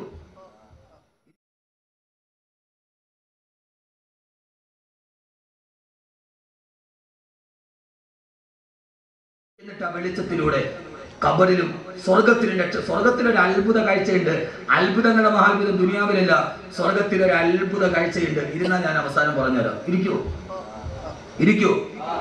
ഞാൻ എൻ്റെ അനാരോഗ്യം മറന്ന് പ്രസംഗിക്കുകയാണ്, കാരണം എനിക്കത്ര സന്തോഷമുള്ളത് കൊണ്ട്. ചുമച്ചിട്ടൊന്നും വകവെക്കാതെ ഞാൻ പോവുക. എന്റെ പ്രിയപ്പെട്ട സഹോദരങ്ങളെ, ഈ ഖുർആൻ ഇന്ന് നെഞ്ചിലിറങ്ങി ഒരു ഖുർആനിക സമൂഹം ഉണ്ടാവണം. എന്റെ പ്രിയപ്പെട്ട പൊന്നുപങ്ങളെ, ഈ ഖുർആൻ പഠിക്കാൻ നമുക്ക് അറബി പോലും അറിഞ്ഞൂടാ. അറിയോ? ഗൾഫിൽ പോകാൻ നമ്മൾ അറബി പഠിക്കും. ഖുർആൻ ഓതാൻ അറബി മുന്നേ വരെ പഠിച്ചിട്ടില്ല. ഗൾഫിൽ പോകാൻ അറബി കുത്തിയിരുന്ന് പഠിച്ചത്ര ആളുകളുണ്ട്. അവിടെ പോയി മുറി അറബിയൊക്കെ ആദ്യമായിട്ട് പയ്യൻ ഗൾഫിൽ പോയി അറബി ഒന്ന് സാധനം ചോദിച്ചു, കംറിയാൽ അറബിയാൽ. അപ്പൊ അറബികൾക്ക് ഒരു സ്വഭാവമുണ്ട്. നമ്മൾ സാധാരണ കടയിൽ ചോദിച്ചിട്ട് വില എത്ര 750 രൂപ, അവസാനം എത്ര രൂപയ്ക്ക്? അങ്ങോട്ടും ഇല്ല ഇങ്ങോട്ടും ഇല്ല, അവസാനം എത്ര രൂപയ്ക്ക്? അതേപോലെ അറബികൾക്ക് ഒരു ചോദ്യമുണ്ട്, കംറിയാൽ അറബിയാൽ. ആഹ്റക്കലാം എന്ന് പറഞ്ഞാൽ എങ്ങനെ? ആഹ്റക്കലാന്ന് പറഞ്ഞാൽ അവസാനം. പയ്യൻ പോയിരുന്നു മലയാളി അത് അറബി ചെറുക്കം വന്നു, എത്ര റിയാൽ? കംറിയാൽ അറബിയാൽ. മലയാളി പയ്യനോട് ചോദിച്ചു ആഖിറു കലാം ലാ ഇലാഹ ഇല്ലല്ലാഹ്. അവൻ അവസാനത്തെ വാക്ക് ലാ ഇലാഹ ഇല്ലല്ലാഹ്. ആകെ അവൻ അറിയാവുന്ന അറബിയാണ്. ആഖിറു കലാം ലാ ഇലാഹ ഇല്ലല്ലാഹ്. മോനെ പഠിക്കും, സഹോദരിമാരെ പഠിക്കും. ഒന്ന് പഠിക്കാൻ ശ്രമിച്ചാൽ പെട്ടെന്ന് കഴിയും. അതിനുള്ള സാഹചര്യം നിങ്ങളുടെ മുമ്പിലുണ്ട്. എൻ മകനേതു വിദേശത്തു പോകിലും നിന്മനെ കാമ്പിനി ഓർമ്മ വേണം. നിന്നുടെ ഭാഷ നിന്തറ വാട്ടമ്മ അന്യ ഭാഷ വിരുന്നുകാരി. ഏതൊരു മന്ത്രവും ഏതൊരു വേദവും ഏതൊരു തത്വവും ഏതൊരാൾക്കും വൃത്തിൽ പതിയണമെങ്കിൽ സ്വഭാഷതന് വക്രത്തിൽ നിന്നു പഠിക്ക വേണം. ഒക്കെ മാക്കാനേ ഉള്ളൂ. ഏത് മന്ത്രവും ഏത് വേദവും പറയല്ലേ, ഏതൊരു മന്ത്രവും ഏത് വേദവും അവന്റെ ഹൃദയത്തിൽ പഠിക്കണമെങ്കിൽ അവനവന്റെ ഭാഷയിൽ നിന്ന് പഠിക്കണം. ഖുർആൻ ഹൃദയത്തിൽ ഇറങ്ങണമെങ്കിൽ മലയാളത്തെ എഴുതി പഠിച്ചിട്ട് ഓതിയ ഹൃദയത്തിൽ ഇറങ്ങൂല. അത് അറബിയിൽ അതേ സ്ഫുടതയോടെ തജ്വീദോടെ പഠിക്കണം. അള്ളാഹു തൗഫീഖ് നൽകട്ടെ. അതിന് നമ്മൾ ഈ മത്സരമൊക്കെ അങ്ങോട്ട് വിടണം. എന്ത് വിടണം? മത്സരം വിടണം. ഞാൻ ഏത് വലിയ രാജാവാണെങ്കിലും ഈ മത്സരം വിട്ടിട്ട് ഖുർആൻ പഠിപ്പിക്കുന്ന ഒരു അത്ഭുതമുണ്ട്. ഖുർആൻ ഒരു സൂറത്തുണ്ട്. ആ സൂറത്തിന്റെ പേര് ഉറുമ്പെന്ന്. സൂറത്തിന്റെ പേര് ഉറുമ്പ്. സൂറത്തിൽ നംല്. ശരി, ഞാൻ ഇന്ന് സമയമൊന്നും അധികമില്ല. സൂറത്തിൽ നംലിൽ ഒന്ന് രണ്ട് കാര്യം പറയാം. ബാക്കി ഇൻഷാ അല്ലാഹ് ഞാൻ പറഞ്ഞല്ലോ ഒരു അഭ്യുദയാംശമായിട്ട് ഞാൻ ഉണ്ടാവും. അപ്പൊ നമുക്ക് പിന്നീട് പറയാം. സൂറത്തിൽ നംല് ലോകത്തിലെ ഏറ്റവും വലിയ ഗ്രഹമായ സൗരയൂഥം മിൽക്കി വേ 10,000 കോടി നക്ഷത്രങ്ങളുമായി കറങ്ങുന്ന ഒരു വ്യൂഹത്തെ കുറിച്ച് പറഞ്ഞ ഖുർആൻ നിസ്സാരക്കാരനായ ഉറുമ്പിന്റെ പേര്, കാണാൻ പോലും കഴിയാത്ത ഉറുമ്പ്, സൂറത്തുൻ നംല്, ഉറുമ്പിന്റെ പേര് ഖുർആനിൽ കൊടുത്തു. ഉറുമ്പിന് എന്ത് കാര്യം? ഉറുമ്പിനെ കണ്ട് പഠിക്കണം മനുഷ്യൻ. നീ ആരടാ? നീ ആരടാ? നിങ്ങളല്ലേ നിങ്ങളല്ല കേട്ടോ. നീ ആരടാ? ഉറുമ്പിനെ കണ്ട് പഠിക്കും. നമുക്ക് മത്സരം. ആരുടെ? ഞാനാ സുൽത്താൻ, ഞാനാ രാജാവ്, ഞാനാണ് അധികാരി, എനിക്കപ്പുറത്തോട്ട് പിന്നെ ലോകമില്ല. നീ ആരെ കണ്ടിട്ടാടാ? കരയിൽ നിന്ന് വ്യഭിചരിച്ചിട്ട് കൊതി തിരാതെ കടലിൽ കിടന്ന് വ്യഭിചരിച്ച ആളാ ഫിറഔൻ. ആ ഫിറൗൻ ഈജിപ്തിലെ മ്യൂസിയത്തിൽ മരുന്ന് കിടത്തുന്നത്. കരയിൽ നിന്ന് വ്യഭിചരിച്ചിട്ട് കൊതി തീരാതെ കടലിൽ കിടന്ന് വ്യഭിചരിച്ച ആളാ ഫിറൗൻ. മൂസാ നബി പറഞ്ഞു ചെയ്യരുത്. അള്ളാഹുവിനെ വെല്ലുവിളിച്ച ഫിറൗൻ എവിടെ പോയി? ആ ഫിറൗൻ പോയി. നമ്മുടെ അഹങ്കാരം മാത്രം ഒന്ന് മനസ്സിൽ നിന്ന് വെച്ചാൽ മതി. എവിടെ പോയി? അന റബ്ബുക്കുമുൽ അഅ്ലാ. ആരാണ് മൂസാ? നിന്റെ അല്ലാഹു വിളിച്ചു. അപ്പൊ മൂസാ നബി പറഞ്ഞു അല്ലദീ അൻസല മിനസ് സമാഇ മാഅ. ആകാശത്ത് നിന്ന് മഴ പെയ്യിക്കുന്നവനാണ് എന്റെ അല്ലാഹ്. പൊട്ടിച്ചിരിച്ചിട്ട് പറഞ്ഞു മൂസാ എന്നാ നിന്റെ അല്ലാഹുക്ക് മേലെ ഞാനാ. കാരണം എന്താ? മഴ പെയ്യിക്കണമെങ്കിൽ നിന്റെ അല്ലാഹുക്ക് ഭൂമി വേണ്ടേ? ഭൂമി ആരുടേതാ? നിങ്ങൾ മനസ്സിലെ കൽബിനെ കേട്ടുപിടിച്ച സഹോദരങ്ങളെ സഹോദരിമാരെ, ഈ ഭാവം നമ്മുടെ മനസ്സിലുണ്ട്. ഖുർആൻ അത് മാറ്റാനാവും വേണം. ഈ ഭാവം ഞാൻ ആരാ? നീ ആരടാ? കീടമേ പൊട്ടാ നീ മുന്തുള്ളി പിഞ്ചോരക്കെട്ട പിന്നീന്ന് കാഷ്ടം ചുമന്നോരു കൊട്ട റൂഹൊന്ന് വിട്ടാൽ ചത്ത ചരമല്ല കൊട്ട പറനിന്റുടൽ കണ്ട് ബഹുമാനം പൊട്ട. കേട്ടിട്ടുണ്ടോ? കേട്ടിട്ടില്ല? ഈ പാട്ട് കേട്ടിട്ടില്ല? ഞാൻ കെട്ടിയ പെണ്ണിനെ പോയി ചന്തം കുറവാന്ന് കേട്ടിട്ടില്ലല്ലോ. അത് സുക്കൂനായതല്ല കാത്ത് കസാണ് പറയാൻ പറ്റും അമ്പത്തിൽ. എന്റെ പ്രിയപ്പെട്ട സഹോദരങ്ങളെ, അത് കുറവാന്ന് പറഞ്ഞ് കിടക്കാൻ പറ്റും മനുഷ്യന്റെ മുമ്പിൽ? ഇങ്ങോട്ട് നോക്ക് മോനെ, പഠിക്കണം. ഇതെന്താ? ഇത് ഖുർആനാണ്. ഖുർആനാണിത്. ഖുർആൻ. ഷുജാഇ മുസ്ലിയാർ എന്ന് പറയുന്ന മനുഷ്യൻ തൃശ്ശൂർ ജില്ലയിൽ അണ്ടത്തോട് വഫാത്തായി കിടപ്പുണ്ട് ഇപ്പോഴും മനുഷ്യൻ. ആ മനുഷ്യൻ പറഞ്ഞാൽ എടാ പൊട്ട, നീ ആരെടാ? പൊട്ട നീ മുന്തുള്ളി പിഞ്ചോരെ കട്ട പിന്നീന്ന് കാഷ്ടം. പഴയ ഉമ്മമാര് പാടി പിടിച്ചിട്ടുണ്ട്. പഴയ ഉമ്മമാരുണ്ടോ ഇവിടെ? സഫലമാല എന്ന് പറയുന്നത്. സഫലമാല. ഇപ്പൊ എവിടെ മാല ഓതാൻ? എവിടെ മാല ഓതാൻ? മാല ഓതിയാൻ പോയില്ലേ? എവിടെ മാല?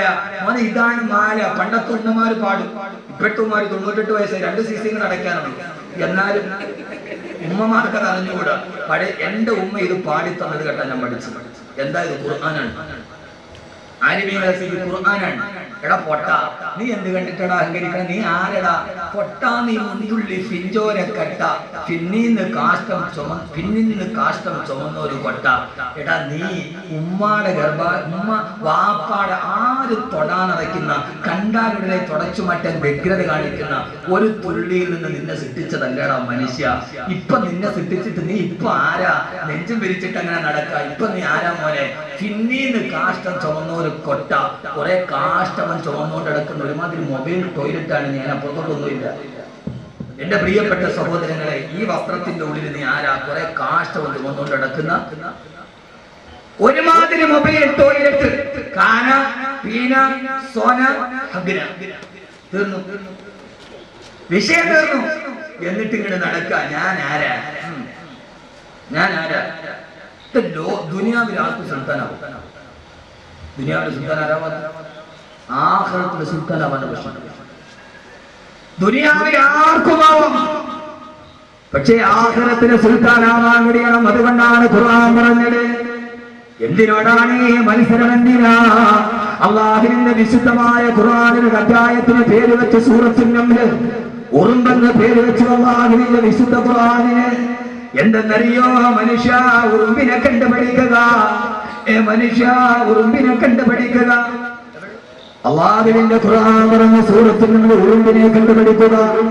എന്താണ് ഉറുമ്പിന്റെ പ്രത്യേകത എന്നറിയോ സഹോദരങ്ങളെ? ഒരു ഉറുമ്പ് വിശന്ന് പറഞ്ഞ് പോവുകയാണ്. ആ പോകുന്ന വഴിയിൽ ഒരു ധാന്യമണി കണ്ടാൽ വിശപ്പുള്ളതോടുകൂടി ഉറുമ്പത് തിന്നുകയില്ല. ഉറുമ്പ് മെല്ലെ മാളത്തിലേക്ക് മടങ്ങുകയാണ്. അവിടെ പട്ടിണി കിടക്കുന്ന തന്റെ കൂടപ്പുറപ്പുകൾ, തന്റെ സഹോദരങ്ങൾ, തന്റെ സഹപാഠികൾ വിളിച്ചു കൊണ്ടുവന്ന് ആ പകുതി ധാന്യമണി അവർക്ക് വേണ്ടി ഷെയർ ചെയ്ത് എല്ലാവരും കൂടി ഒന്നിച്ചിരുന്ന് ഒരാൾക്ക് തിന്നാനുള്ളത് ആരും അറിയാതെ ഒറ്റയ്ക്ക് തിന്നലല്ല, ഉള്ളത് എല്ലാവർക്കും വേണ്ടി ഷെയർ ചെയ്ത് കൊടുക്കുന്ന ഉറുമ്പിനെ, നിസ്സാരക്കാരനായ ഉറുമ്പിനെ ഒരു സൂക്തത്തിന് പേര് വെച്ചു കൊടുത്താൽ ഇത് വെറുതെയല്ല. ആ ഉറുമ്പിനെ കണ്ടു നിങ്ങൾ പഠിക്കണേ. ആ ഉറുമ്പിനെ കണ്ടു നിങ്ങൾ പഠിക്കണേ എന്ന അല്ലാഹുവിന്റെ വിശുദ്ധ ഖുർആൻ. ഉറുമ്പ് തന്നെ തിന്നില്ല, നേരെ പോയി വിളിച്ചു കൊണ്ടുവരും, ഉള്ളത് മറ്റൊരാൾക്ക് കൂടി കൊടുക്കും. രണ്ടാമത് ഉറുമ്പിനൊരു സ്വഭാവമുണ്ട്. സൂറത്തുൻ നംൽ ഞാൻ പറയുക. ഇത് കഴിഞ്ഞാൽ ഒരു വലിയ കഥ ഞാൻ പറഞ്ഞു. സൂറത്തുൻ നംലിൽ അല്ലാഹു തൗഫീഖ് നൽകട്ടെ. ഒരു ശാസ്ത്ര സത്യം പറയാൻ വേണ്ടി ഒരു കഥ പറഞ്ഞു. പക്ഷെ ഉറുമ്പിനൊരു സ്വഭാവമുണ്ട്. എതിരെ ഒരാൾ വന്നാൽ ഉറുമ്പിന് കൂട്ടം ഒന്നും ചെയ്യില്ല, അത് മെല്ലെ ഒന്ന് ഒതുങ്ങി കൊടുക്കും. ഉറുമ്പ് മെല്ലെ ഒന്ന് ഒതുങ്ങി നിൽക്കും. മറ്റുള്ളവർ പോയി കഴിയുമ്പോൾ ഉറുമ്പും കൂട്ടം മെല്ലെ മുമ്പോട്ട് പോകും. ഈ ഉറുമ്പിന്റെ സ്വഭാവം മനുഷ്യൻ നിനക്കില്ലാത്തതെന്താ, നീ ഇത്ര അഹങ്കാരിയായി പോയല്ലോ എന്ന് പറയാനാണ് 100-ലധികം ആയത്തുകളുള്ള ഒരു സൂക്തത്തിന് ഉറുമ്പിന്റെ പേര് കൊടുത്തു. ഇതൊരു ദൈവിക രംഗത്തിനെ കഴിഞ്ഞു. ഈ ഒരു മനസ്സ് ഒന്ന് ഒതുങ്ങിക്കൊടുക്കാൻ ഒരു മനസ്സിലായിരുന്നെങ്കിൽ നമ്മുടെ സംഘടനകൾ രക്ഷപ്പെടുമായിരുന്നു, നമ്മുടെ സമൂഹം രക്ഷപ്പെടുമായിരുന്നു, നമ്മുടെ മഹൽ രക്ഷപ്പെടുമായിരുന്നു. എന്തിനേറെ ഭാര്യയും ഭർത്താവും രക്ഷപ്പെടുമായിരുന്നു. ഭർത്താവ് ഇങ്ങോട്ട് വന്നു, ഭാര്യ ഒന്ന് ഒതുങ്ങി കൊടുത്താൽ ഭർത്താവ് ഇങ്ങനെ വന്ന ഭാര്യ ഉറുമ്പിന്റെ സ്വഭാവം പഠിക്കുക. ഇത് വെറുതെ ഒരു സൂറത്തിൽ പേര് വെച്ചല്ല, ഒന്ന് ഒതുങ്ങി കൊടുക്കാൻ, ഒന്ന് അഡ്ജസ്റ്റ് ചെയ്ത് കൊടുക്കാൻ. ഇതെവിടെ അഡ്ജസ്റ്റ് ചെയ്യാൻ? ഭാര്യയും ഭർത്താവും ജീവിക്കണോ? ഉറുമ്പിനെ കണ്ടുപഠിക്കണമെന്ന് വിശുദ്ധ ഖുർആൻ. വാപ്പയും മകനും തമ്മിലുണ്ടാവണോ? ഉറുമ്പിനെ കണ്ടുപഠിക്കണമെന്ന് വിശുദ്ധ ഖുർആൻ. മഹൽ നന്നായിട്ട് പോകണോ? ഉറുമ്പിനെ കണ്ടു പഠിപ്പിക്കണമെന്ന് വിശുദ്ധ ഖുർആൻ. കൂടപ്പുറപ്പുകൾ നന്നായി പോകണോ? ഉറുമ്പിനെ കണ്ടു പഠിക്കണമെന്ന് വിശുദ്ധ ഖുർആൻ. അള്ളാഹു നമ്മൾ അങ്ങനെ ആക്കി തരട്ടെ. അള്ളാഹു നമ്മൾ അങ്ങനെ ആക്കി തരട്ടെ. അള്ളാഹു നമ്മൾ അങ്ങനെ ആക്കി തരട്ടെ. ആമീൻ പറയും മനുഷ്യന്മാരെ. ആ വിശുദ്ധമായ ഖുർആനിൽ ഒരു സൂറത്തിന്റെ പേര് ഉറുമ്പ്, മറ്റൊരു സൂറത്തിന്റെ പേര് ഇരുമ്പ്. സൂറത്തുൽ ഹദീദ്. ഒരു സൂറത്തിന്റെ പേര് ഇരുമ്പ്, മറ്റൊരു സൂറത്തിന്റെ പേര് ഉറുമ്പ്, മറ്റൊരു സൂറത്തിന്റെ പേര് ഇരുമ്പ്. യഥാർത്ഥത്തിൽ സൂറത്തുൽ ഹദീദ് ഖുർആനിൽ സൂറത്താണ്. പഠിക്കുന്ന നന്നായിട്ട് ഖുർആൻ പഠിക്കാൻ താല്പര്യം വരാൻ വേണ്ടി പറയുക. യഥാർത്ഥത്തിൽ ഒരു സൂറത്തിന് പേര് വെക്കുമ്പോൾ ഇരുമ്പ് വെക്കാവോ? ഇരുമ്പെന്ന് നമ്മൾ സാധാരണ ആക്രി അല്ലെ, സാധാരണ ഭാഷ ആക്രി, വിലയില്ലാത്ത സാധനം. യഥാർത്ഥത്തിൽ ഒരു ലോഹമാണ് ഇരുമ്പ്. ഒരു ലോഹത്തിന്റെ പേര് വെക്കണമെങ്കിൽ ഏറ്റവും വിലയുള്ള സ്വർണത്തിന്റെ പേര് വെക്കേണ്ട. ഖുർആനിന്റെ സൂറത്തിന്റെ പേര് പറയും ഇരുമ്പാണ് പറയുന്നത്. സ്വർണം, പ്ലാറ്റിനം, വൈഡൂര്യം, മരതകം, ഒരു സൂറത്തിന് പേര് വെച്ച് സൂറത്തുൽ ഹദീദ്. നീ വലിച്ചെറിഞ്ഞ ഖുർആന്റെ കഥയാണ് ഈ പറയുക. ഇരുമ്പ്. എന്തുകൊണ്ട്? ഇരുമ്പിനൊരു പ്രത്യേകതയില്ല. ആർക്കെങ്കിലും പറയാം ഇരുമ്പിന്റെ പ്രത്യേകത? ഇരുമ്പിന്റെ പ്രത്യേകത ഈ കൂട്ടത്തിരിക്കുന്ന ആർക്കെങ്കിലും പറയോ? റിപ്പർ ദയാനന്ദനെ കൊല്ലാനുള്ള സാധ്യത. അതാ ഇരുമ്പ്. ലോകത്തിലുള്ള സർവ്വലോഹങ്ങളും ഈ ഭൂമിയിൽ നിന്ന് ഉൽപ്പാദിപ്പിക്കപ്പെടുന്നതാണ്. എന്നാൽ ഇരുമ്പെന്ന ഒരേ ഒരു ലോകം അത് ആകാശത്തിൽ ഉൽപ്പാദിപ്പിക്കപ്പെടുന്നതാണ്. 15 നൂറ്റാണ്ട് മുമ്പ് അബൂജഹലിന്റെ മുന്നിൽ ഖുർആൻ അവതരിപ്പിക്കപ്പെടുമ്പോ അല്ലാഹുവിന്റെ റസൂൽ ഓതിക്കെടുക്കുകയാണ് വഅൻസൽനൽ ഹദീദ് وأنزلنا الحديد فيه بأس شديد ومنافع للناس. ഈ ഉരുമ്പിനെ ഞാൻ ആകാശത്ത് നിന്ന് ഇറക്കിയതാണ്. ഇത് അത്ഭുതമാണ്, അത്ഭുതമാണ്, അത്ഭുതമാണ്. ലോകമെന്ന ഇരുമ്പെന്ന ഒരേ ഒരു ലോകം അത് ആകാശത്ത് നിന്ന് ഇറക്കിയതാണെന്ന് 14 നൂറ്റാണ്ടുകൾക്ക് മുമ്പ് അല്ലാഹുവിന്റെ വിശുദ്ധ ഖുർആൻ. അല്ലാഹുവേ, നീ ഞങ്ങൾക്ക് ബോധം നൽകണേ തമ്പുരാനെ. ഈ ഖുർആനിൽ ഞങ്ങൾക്ക് നീ അറിവ് നൽകണേ തമ്പുരാനെ. ഈ ഖുർആനിൽ ഞങ്ങൾക്ക് അറിവ് നൽകണേ തമ്പുരാനെ. ഈ ഖുർആൻ അത്ഭുതങ്ങളുടെ മഹാത്ഭുതമാണ്. അതുകൊണ്ട് രസകരമായ ഖുർആന്റെ ഒരു കഥ ഈ സദസ്സിന് ഞാൻ വിവരിക്കുകയാണ്. അല്ലാഹു ആ കഥ കേൾക്കാൻ അല്ലാഹു തൗഫീഖ് നൽകട്ടെ. സുന്ദരമായ ഒരു കഥ. അതാണ് നിങ്ങൾക്ക് താല്പര്യം. സീരിയലിൽ കാണുന്നത് അങ്ങനെ തന്നെയാണ്. മോനെ ഖുർആൻ പറയാത്തതൊന്നുമില്ല. പ്രസവിച്ചു, കുട്ടിക്ക് പേരിടേണ്ടത് ആരാണ്? ഉമ്മയോ ഉപ്പയോ? ഉപ്പയോ? അതൊന്നും പുലത്തിൽ കുഞ്ഞബ്ദുള്ളയോട് പറഞ്ഞാൽ മതി. പ്രസവിച്ചു, കുട്ടിക്ക് പേരിടണം. ഉപ്പയും ഉമ്മയും തമ്മിൽ തർക്കമായി. ആരുടെ പേരാണ് മുന്തിക്കേണ്ടത്? ഖുർആൻ. തന്റെ മകളെ പ്രസവിച്ചപ്പോ ഹന്നാ ബീവി പറഞ്ഞു, ഞാൻ ഇവൾക്ക് മറിയം എന്ന് പേരിടുകയാണ്. വാപ്പ ഇല്ലാത്തത് മരിച്ചത് കൊണ്ടാണ് തഫ്സീറിലുണ്ട്. പണ്ഡിതന്മാർ രേഖപ്പെടുത്തുന്നുണ്ട് ഉമ്മയുടെ പേരിലാണ് ഔലവിയത്ത് കൊടുക്കേണ്ടത് എന്ന് വിശുദ്ധ ഖുർആൻ. വാക്കവില്ലാതെ പറഞ്ഞിരുന്നത് ഉമ്മന്റെ പേര്, ഉമ്മന്റെ ഫാക്ടറിയുടെ പേര്. ഇനി സമയത്തുക മറിയം. മോനെ ഇങ്ങനെ 3 നേരം തിന്നിട്ട് ഇങ്ങനെ കിടന്നുറങ്ങലല്ലാതെ ഖുർആൻ ഇടയ്ക്ക് നോറി പഠിക്കാൻ വേണ്ടി തയ്യാറാവും. ഇങ്ങനെ ഇമാതിരി ഈ പൊരിച്ച കോഴി ചപ്പാത്തിയും മറ്റേ ആ തവാഫ് ചെയ്യണ കോഴി, അങ്ങനെ കറങ്ങുന്ന ഒരു കോഴി ഉണ്ടല്ലോ, ആ തവാഫ് ചെയ്യണ കോഴി തിന്നിട്ട് ശരി ശരി ശരി നിങ്ങളൊന്ന് നോക്ക്. വെജിറ്റേറിയൻ ആണോ നല്ല ഭക്ഷണം? നോൺ വെജിറ്റേറിയൻ ആണോ ഏറ്റവും നല്ല ഭക്ഷണം? ഏത്? കാലാവസ്ഥ ഒന്നുമില്ല. എന്റെ ചോദ്യം ഒറ്റ ചോദ്യം. ഉസ്താദന്മാരെ എന്നോട് ചോദിക്കരുത്. വെജിറ്റേറിയൻ ആണോ നല്ല ഭക്ഷണം? നോൺ വെജ് ആണോ നല്ല ഭക്ഷണം? പറ. കുറെ ഭാഗം നമ്മൾ പറഞ്ഞത് ഇതിങ്ങനെ ഒരു വാദിരിക്കട്ടെ. വെജിറ്റേറിയൻ. കാരണം എന്താ? ഡോക്ടർമാർ പറയും കോഴി തിന്നരുത്, അറ്റാക്ക് ഉണ്ടാവും. ഇറച്ചി കൂടുതൽ തിന്നത് കൊളസ്ട്രോളുമായിട്ട് പോയാൽ പറയും ഇറച്ചി തിന്നത് ഇച്ചിരി കുറയ്ക്കണം എന്ന് പറയും. പക്ഷേ നോൺ വെജ് ആണ് ഏറ്റവും നല്ല ഭക്ഷണം. ഏറ്റവും നല്ല ഭക്ഷണം എന്നാര് പറഞ്ഞു? ഖുർആൻ. എന്നാര് പറഞ്ഞു? വിശുദ്ധ ഖുർആൻ. അല്ലാഹുവിന്റെ ഖുർആനിൽ അല്ലാഹു പറഞ്ഞു, മൂസാ നബി ബനൂ ഇസ്രായേലുമായി കടന്നു പോകുമ്പോ അവര് പറഞ്ഞു, മൂസ ഞങ്ങൾക്ക് ഭക്ഷണം നൽകണമെന്ന് പറഞ്ഞപ്പോ കാടപ്പക്ഷിയുടെ ഇറച്ചിയും കട്ടിച്ചേനും അല്ലാഹു നൽകി. അത് തിന്നപ്പോഴാണ് ബനൂ ഇസ്രായേൽ പറഞ്ഞത്, അല്ലാഹു മൂസാ നബിയെ ഞങ്ങൾക്ക് ഇത് വേണ്ട.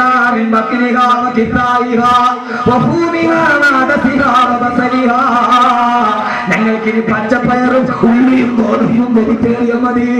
ഈ നോൺ വെജ് ഞങ്ങൾ മടുത്തെന്ന് പറഞ്ഞപ്പോ അല്ലാഹു പറഞ്ഞു, മൂസാ നബിയെ അവരോട് ചോദിച്ചു നോക്കുക,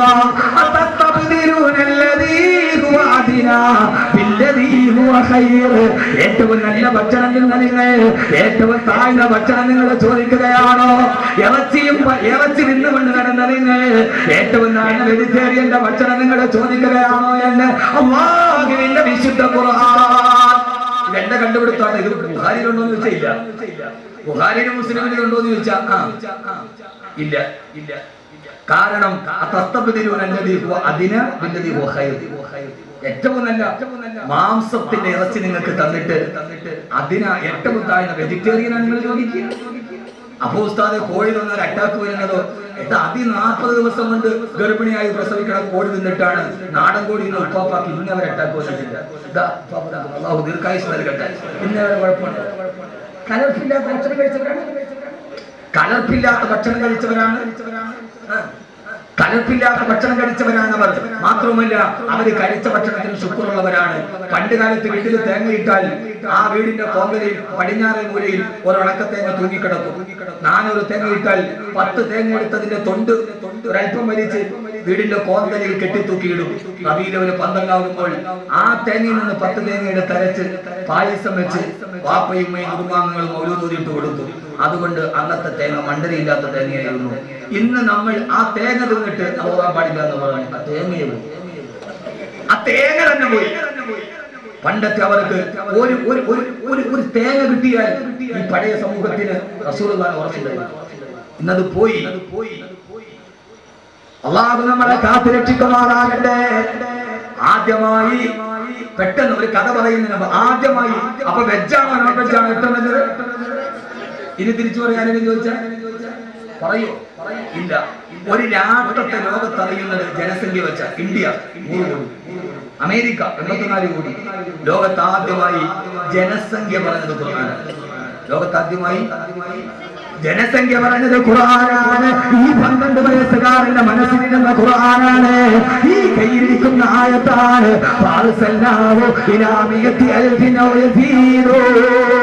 യൂനുസിനെ ഞാൻ അയച്ചത് 1,00,000 ജനസംഖ്യയുള്ള രാഷ്ട്രത്തിലേക്കാണെന്ന് അല്ലാഹുവിന്റെ വിശുദ്ധ ഖുർആൻ.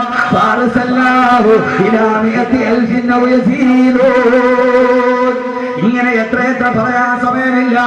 ഞാൻ ചുരുക്കുകയാണ് സഹോദരങ്ങളെ. ബഹുമാനപ്പെട്ട വിശുദ്ധ ഖുർആൻ സൂറത്തിൽ ഞങ്ങളുടെ ശാസ്ത്ര സത്യം പറയാൻ ഒരു അത്ഭുതകരമായ കഥ പറയുന്നുണ്ട്. ലോകം അടക്കി പിടിച്ച ചക്രവർത്തിയാണ് സുലൈമാൻ നബി. 4 ചക്രവർത്തിമാരാണ് ലോകം അടക്കി ഭരിച്ചിട്ടുള്ളത്. അതിലൊരാളാണ് ബഹുമാനപ്പെട്ട നബിയുല്ലാഹി സുലൈമാൻ അലൈഹിസ്സലാത്തു വസ്സലാം. ശാസ്ത്രം കേട്ട് വിഷമിക്കണ്ട, ഒരു കഥ കേട്ട് പെണ്ണുങ്ങളും ഉഷാറായിക്കോട്ടെ. അപ്പൊ അതിന്റെ കൂടെ ഒരു ശാസ്ത്രം കൂടെ ഞാൻ പറഞ്ഞുതരാം. 3 എണ്ണം ശ്രദ്ധിച്ച് കേൾക്കുകയാണ്. ലോകം അടക്കി ഭരിച്ച പ്രവാചകനാണ് സുലൈമാൻ നബി അലൈഹിസ്സലാത്തു വസ്സലാം. 4 പേര് അടക്കി ഭരിച്ചിട്ടുണ്ട്. സുലൈമാൻ നബി ചരിത്രത്തിലെ ഏറ്റവും വലിയ ഒരു പ്രവാചകനാണ്. ഇനി നിങ്ങൾ ഒരു രഹസ്യം കൂടെ ഞാൻ പറഞ്ഞുതരാം നിങ്ങൾക്ക്. സുലൈമാൻ നബി കേരളവുമായിട്ട് അഭേദ്യമായി ബന്ധമുള്ള ആളാണ്. കേരളത്തിൽ നിന്ന് തേക്ക് കൊണ്ടുപോയ ആളാണ് നബിയുല്ലാഹി സുലൈമാൻ അലൈഹിസ്സലാത്തു വസ്സലാം. കേരളത്തിൽ നിന്ന് നിലമ്പൂരിൽ നിന്ന് ഇന്ത്യയും അന്ന് സുലൈമാൻ നബിയുടെ വീടിലാണ്. ലോകമടക്കി ഭരിച്ചു.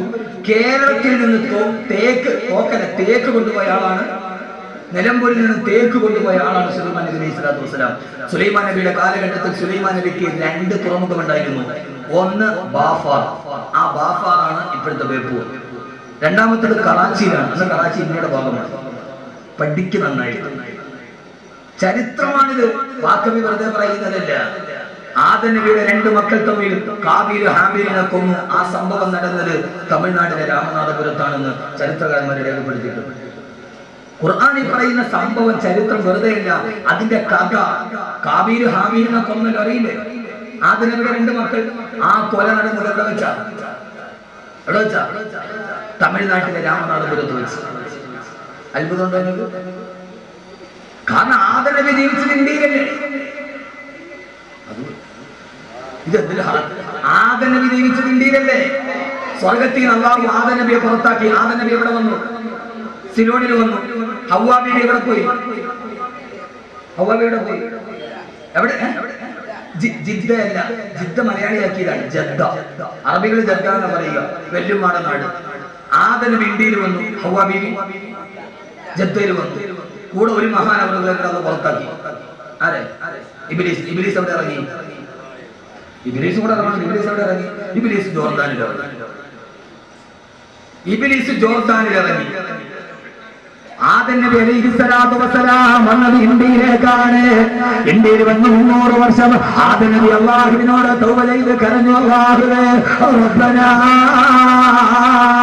വലനാ അൻഫുസനാ വഇല്ലം തഗ്ഫിർ ലനാ വതർഹംനാ ലനകൂനന്ന മിനൽ ഖാസിരീൻ. അല്ലാഹുവേ, റബ്ബനാ വലനാ അൻഫുസനാ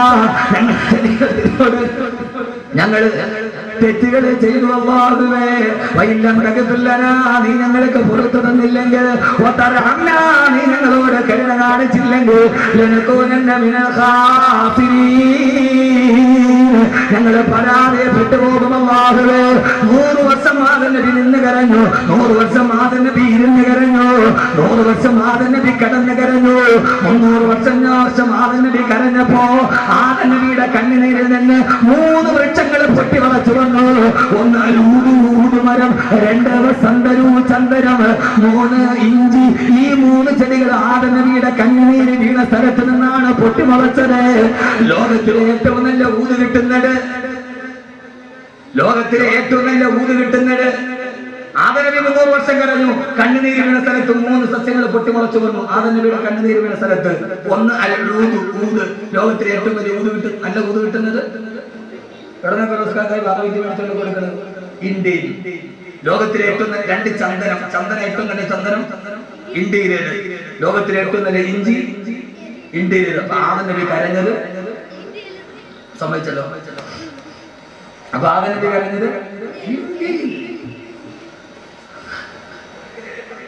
അല്ലാഹുവിന്റെ ഖുർആൻ പറയുന്ന സൂറത്തുൽ നംലിൽ അതുകൊണ്ട് ഖുർആന്റെ ചരിത്രങ്ങൾ മുഴുവൻ വെറുതെ ചരിത്രങ്ങളല്ല, അത് നടന്ന സ്ഥലങ്ങൾ പോലും ഭൂപടത്തിൽ ചൂണ്ടിക്കാട്ടാൻ കഴിയുന്ന ഈ ചരിത്ര സംഭവങ്ങൾ പറയുമ്പോൾ അത് നടന്ന ചരിത്ര പശ്ചാത്തലങ്ങൾ ചൂണ്ടിക്കാണിക്കാൻ കഴിയുന്ന ലോകത്തിന്റെ ഒരേ ഒരു വേദഗ്രന്ഥമേ അല്ലാഹുവിന്റെ വിശുദ്ധ ഖുർആൻ.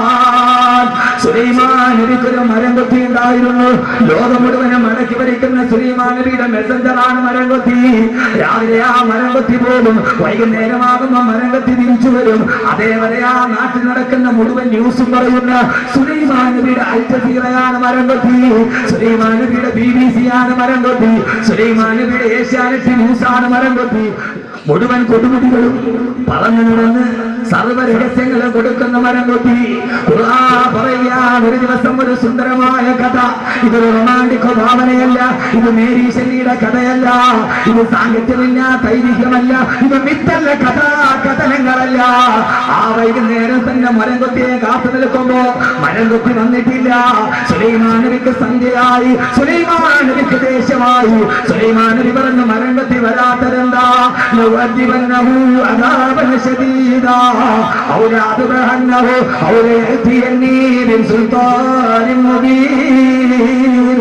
ആ മരംകൊത്തി ഇന്ന് വരട്ടെ, അവിടെ താമസിക്കുന്നതിന്റെ കാരണം എന്താണ്? ഇന്ന് ഞാൻ അവിടെ 100 അടിയടിക്കും, അതല്ലെങ്കിൽ ആ മരംകൊത്തി ഞാൻ അറുത്ത് മാറ്റി കളയും. സുലൈമാൻ നബി ദേശത്തോടെ പറഞ്ഞു. ചുരുക്കി പറയട്ടെ, ഖുർആന്റെ സാഹിത്യ ഭാഷയാണ്. തെല്ലും അമാന്തിച്ചില്ല. എന്റെ കഥ പറയുന്നത് പോലെ, ഒറ്റക്കാട് എഴുതുന്നത് പോലെ തെല്ലും അമാന്തിച്ചില്ല. ലോകത്തിലെ ഏറ്റവും വലിയ സാഹിത്യ സിദ്ധി ഖുർആനാണ്. ചെറുപ്പക്കാരാ, വൈക്കം മുഹമ്മദ് ബഷീർ നോവലിൽ നിന്ന് ഖുർആൻ പഠിച്ചിട്ടാണ്. വിക്ടർ ഹ്യൂഗോയുടെ പുവേഴ്സ് എന്ന് പറയുന്ന നാടകം സൂറത്തുൽ ഗൾഫിലെ തോട്ടക്കാരന്റെ കഥയാണ്. വില്യം ഷേക്സ്പിയറിന്റെ മഹത്വാദകങ്ങൾ അല്ലാഹുവിന്റെ ഖുർആന്റെ വാക്യത്തിന്റെ പുനരാവിഷ്കാരമാണ്. പിന്നീട് ഒരു സദസ്സിൽ ഞാൻ വിശദീകരിച്ചു പറയാം. ഇവിടെ പറയാം പ്രതിനിധിയുടെ സമയത്തിന്റെ. വൈക്കം മുഹമ്മദ് ബഷീർ സാഹിത്യം എഴുതി ഖുർആൻ പഠിച്ചിട്ടാണ്. വിക്ടർ ഹ്യൂഗോയുടെ ദ പുവേഴ്സ് എന്ന് പറയുന്ന നാടകം സൂറത്തുൽ ഗൾഫിലെ തോട്ടക്കാരന്റെ കഥയാണ്. പിന്നെ ഒരു സദസ്സുണ്ടാകും, അവിടെ വെച്ച് പറയാം. അത് തന്നെ പറഞ്ഞാൽ ചിലപ്പോൾ ഒരു വിരസത ഉണ്ടാവും. നമ്മളൊരു നാടന്മാരല്ലേ, നമുക്കെന്ത് അത് വിക്ടർ ഹ്യൂഗോ, നമുക്കെന്ത് നമുക്ക് വിക്ടർ ഹ്യൂഗോ, നമുക്ക് തുറപ്പ സുഖേർ തുരുവി റസാക്കുന്നല്ലാതെ നമുക്കെന്ത് തുറപ്പ സുഖേർ വിക്ടർ ഹ്യൂഗോ. എന്റെ പ്രിയപ്പെട്ട സഹോദരങ്ങളെ, അങ്ങനെ കുതുകുതു വന്നു, താമസിച്ചു, മെസഞ്ചറായി താമസിച്ചു. ചുരുക്കിയ പറയാം, ഒരു ശാസ്ത്രം പറയാനും ഒരു കഥ പറയാനും രണ്ടും കൂടിയാണ് ഈ സീരിയലിൽ നിന്ന് നിങ്ങളൊന്ന് മാറാനും. ഖുർആൻ പറയുകയാ, നോവലിസ്റ്റ് പറയില്ലേ, അവൻ വാതിലിൽ നോക്കി, തെല്ലും അമാന്തിച്ചില്ല, തെല്ലും കഴിഞ്ഞില്ല, കുതുകുതു പാഞ്ഞു വന്നു. സുലൈമാൻ നബി അടിക്കാൻ ചാട്ടവാടെടുത്തപ്പോ കുതുകുതു പറഞ്ഞു, എന്നെ അടിക്കല്ലേ, എന്നെ കൊല്ലല്ലേ, കൊല്ലാതിരുന്നാൽ ഇന്ന് ഞാൻ ഒരു നല്ല ന്യൂസുമായിട്ടാണ് വന്നിരിക്കുന്നത്, അത് നിങ്ങളോട് പറയാം. ഖുർആൻ സൂറത്തുൽ നംല്. എന്നെ കൊല്ലാതിരുന്നാൽ ഞാൻ ഒരു ന്യൂസ് പറഞ്ഞുതരാം. ഭർത്താവിലേക്ക് അടിക്കാതിരുന്ന അപ്പുറത്തൊരു കാര്യം എനിക്ക് പറയാനുണ്ട്. ആ സമയത്ത് ഹുദ്ഹുദ് പറഞ്ഞു, ഏ ബഹുമാനപ്പെട്ട സുലൈമാൻ നബിയെ, ഞാൻ ഇന്ന് രാവിലെ മുതൽ പാറിപ്പറന്ന് നടന്നപ്പോ ആരും അറിയാതെ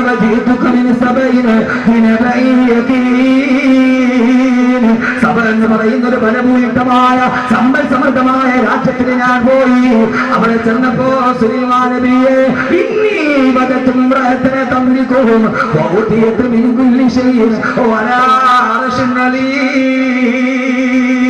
ആ സഭ ഭരിക്കുന്നതിൽ പെണ്ണാണ് സുലൈമാൻ നബിയെ. നിങ്ങൾ ലോകത്തിന്റെ ചക്രവർത്തിയാന്ന് പറയുമ്പോ നിങ്ങൾ അറിയാത്തൊരു നാട്ടിലൊരു പെണ്ണിരുന്ന് ഭരിക്കുകയാണ്. അവളുടെ പേര് ബൽക്കീസ് എന്നാണ്. സുലൈമാൻ നബിയെ മാത്രമല്ല, നിങ്ങളെ വെല്ലുന്ന ഒരു സിംഹാസനം ആ ബൽക്കീസിന് രത്നങ്ങളും മരതകങ്ങളും ഗോമേതകങ്ങളും പതിപ്പിച്ച ഒരു സുന്ദരമായ കസേരയുമുണ്ട്. ആ കസേരയിലാണ് ബൽക്കീസ് ഇരിക്കുന്നത്. ചുരുക്കി പറയട്ടെ, സുലൈമാൻ നബി അത്ഭുതപ്പെട്ടു പോയി. ഈ നാട് മുഴുവൻ താൻ ഭരിച്ചുകൊണ്ടിരിക്കുമ്പോ അതിന്റെ ഇടയിൽ ഒരു പെണ്ണ് ഭരിക്കുകയോ? മന്ത്രിസഭ വിളിച്ചുപോയിട്ട് സുലൈമാൻ നബിയുടെ മന്ത്രിസഭയിലെ ജിന്നുകളുണ്ട്, മനുഷ്യരുണ്ട്, പക്ഷികളുണ്ട്, പറവകളുണ്ട്, എല്ലാം അടങ്ങുന്ന മന്ത്രിസഭ. സുലൈമാൻ നബി ചോദിച്ചു മന്ത്രിസഭയോട്, പുതുവരുന്നൊരു പുതിയ വിശേഷം പറഞ്ഞിട്ടുണ്ട്. അങ്ങനെ ആരും അറിയാതെ ബൽക്കീസ് എന്ന പെണ്ണ് ഒരു അത്ഭുത സിംഹാസനത്തിൽ ഇരുന്ന് നാട് ഭരിക്കുന്നുണ്ട്. ഓ ബിൽക്കീസിന്റെ സിംഹാസനം ആരാണ് എന്റെ മുമ്പിൽ എത്രയും പെട്ടെന്ന് എത്തിച്ചു തരിക? 40 മാസത്തെ വഴി ദൂരമുണ്ട് ബിൽക്കീസിലേക്ക് പോകാൻ, സഭയിലേക്ക് പോകാൻ. ആ സമയത്ത് ജിന്നുകളുടെ രാജാവായ ഇഫ്രീത്ത് എഴുന്നേറ്റ് നിന്നിട്ട് പറഞ്ഞു അത്രേ, കാല ഇഫ്രീത്തു മിനൽ ജിന്നി അനാതീക ബിഹി ഖബല അൻ തഖൂമ മിൻ മകാമിക.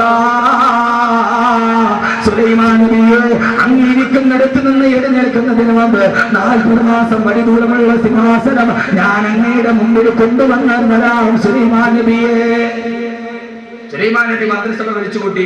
എല്ലാവരും ഉള്ള പ്രധാനമന്ത്രി, പ്രതിരോധ മന്ത്രി, മുഖ്യമന്ത്രി, മുക്കാത്ത മന്ത്രി, എല്ലാവരും ഉള്ള സദസ്. ജിന്നുണ്ട്, മനുഷ്യരുണ്ട്, പക്ഷിയുണ്ട്, പറവയുണ്ട്, എല്ലാം ഉണ്ട്. സുലൈമാൻ നബി ചോദിച്ചു, സൂറത്തിൽ നംലിന്റെ കഥയാ പെണ്ണെ, സൂറത്തിൽ നംല്. ആ സമയത്ത് സുലൈമാൻ നബി ചോദിച്ചു, അയ്യുക്കും ഞാൻ അറിയാതെ നാട് ഭരിക്കുന്ന ബിൽക്കീസ് ഇരിക്കുന്ന സിംഹാസനം എത്രയും പെട്ടെന്ന് എന്റെ മുമ്പിൽ കൊണ്ടുവന്നു തരാൻ ആർക്കാൻ കഴിയുക? ജിന്നുകളുടെ നേതാവായി ഇഫ്രീത്ത്. ജിന്നിനെ അർത്ഥമുണ്ട്, ജിന്നിനെ കണ്ട ആരെങ്കിലും ഉണ്ട്? ഈ കൈവക്കി ജിന്നിനെ കണ്ട ആരെങ്കിലും ഉണ്ട്? കൈവക്കി ഇല്ലേ? ഇല്ലേ? രണ്ട് ജിന്നിനെ കണ്ടിട്ടുണ്ട്, പിശാചിനെ കണ്ടിട്ടുണ്ട്. ഇപ്പൊ ആണുങ്ങൾ ഒരു ഉസ്താദ് എപ്പോഴും കണ്ടുകൊണ്ടിരിക്കുന്നത്. പെണ്ണുങ്ങൾ മുഴുവൻ കൈവക്കും പിശാച് എന്നാ ഞാൻ കണ്ടുകൊണ്ടിരിക്കുന്നത്. ജിന്നുകളുടെ നേതാവാണ് ഇഫ്രീത്ത്. ഇഫ്രീത്ത് പറഞ്ഞു, അങ്ങ് ഇരുന്നിടത്ത് എഴുന്നേൽക്കുന്നതിന് മുമ്പ് ഞാൻ കൊണ്ടുവരാം. സുലൈമാൻ പറഞ്ഞു, അല്ല, അതിനേക്കാൾ വേഗതയിലായിരിക്കും കൊണ്ടുവരും. അതിനേക്കാൾ വേഗതയിലായിരിക്കും ജിന്നിന് പറ്റാത്തത്. ആ സമയത്ത് സദസ്സ് നിശബ്ദമായി. ജിന്നുകൾക്ക് കഴിയാത്തത് ആർക്കാണ് കഴിയുക? ആ സമയത്താണ് നിശബ്ദമായ സദസ്സിൽ നിന്നൊരാൾ എഴുന്നേറ്റ് നിന്നു. ഖുർആൻ പറയട്ടെ, കാനല്ലദീ ഇൻദഹു ഇൽമുൻ മിനൽ കിതാബ് അനാ ആതീക ബിഹി ഖബല അൻ യർതദ്ദ ഇലൈക തർഫുക. അങ്ങയുടെ കണ്ണടച്ച് ചിമ്മി തുറക്കുന്നതിന് മുമ്പ് ആ സിംഹാസനം ഞാൻ കൊണ്ടുവരാമെന്ന് തൗറാത്തിൽ അഗാധ പ്രാവീണ്യമുള്ള ആ സിദ്ദീഖ് ബർഖയാ അനാതീക ബിഹി ഖബല യർതദ്ദ ഇലൈക തർഫുക. ഒരു മനുഷ്യൻ പറഞ്ഞു, അങ്ങയുടെ കണ്ണടച്ച് ചിമ്മി തുറക്കുന്നതിന് മുമ്പ് ഞാൻ അങ്ങേക്ക് ആ സിംഹാസനം മുമ്പിലെത്തിക്കാം നബിയേ. എന്നിട്ട് ആകാശത്തേക്ക് നോക്കി ആ സിദ്ദീഖ് ബർഖയാ ഒരു ദിക്ർ ചൊല്ലി, അല്ലാഹുവേ യാ ഹയ്യു യാ ഖയ്യൂം യാ ഹയ്യു യാ ഖയ്യൂം. ആ ദിക്ർ ചൊല്ലേണ്ട താമസം 40 മാസത്തിന്റെ വഴിദൂരം അകലെയുള്ള ബിൽക്കീസിന്റെ സിംഹാസനം സുലൈമാൻ നബിയുടെ മുറ്റത്ത് വന്നു നിന്ന് അല്ലാഹുവിന്റെ വിശുദ്ധ ഖുർആൻ. സിംഹാസനം പാഞ്ഞ് സുലൈമാൻ നബിയുടെ മുമ്പിലെത്തി. ആസിബിന് ബർഖയ പറഞ്ഞത്, ഞാൻ കൊണ്ടുവന്നു തരാം. ഖബല അൻ യർതദ്ദ ഇലൈക തർഫുക. അങ്ങയുടെ കണ്ണ് അടച്ച് തുറക്കുന്നതിന് മുമ്പ്. കണ്ണടച്ച് തുറക്കുന്നത് ഇത് കണ്ണ് ഇങ്ങോട്ട് നോക്കും മനുഷ്യന്മാരെ. ചുമ്മാ കഥ കേൾക്കാതെ, ഞാൻ ശാസ്ത്രം പറയാനാ പറഞ്ഞത്. കണ്ണടച്ച് തുറക്കാത്ത സമയം കാണും. ഒരു സെക്കൻഡ് കണ്ണൊന്ന് അടക്കി തുറക്കുക. എത്ര പാറ മനുഷ്യന്മാരെ എത്ര ഒരു സെക്കൻഡ് കണ്ണടച്ച് ചിമ്മി തുറക്കുന്നതിന് മുമ്പ് അപ്പോ സമ്മതിച്ചല്ലോ. ഖുർആൻ കണ്ണടച്ച് ചിമ്മി തുറക്കാൻ ഒരു സെക്കൻഡ്, കണ്ണടച്ച് ചിമ്മി തുറക്കുന്നതിന് മുമ്പ് സെക്കൻഡിനെ വിഭജിക്കാമെന്ന് ശാസ്ത്രം കണ്ടുപിടിക്കുന്നത് 20-ാം നൂറ്റാണ്ടിന്റെ അവസാനത്തിലാണ്.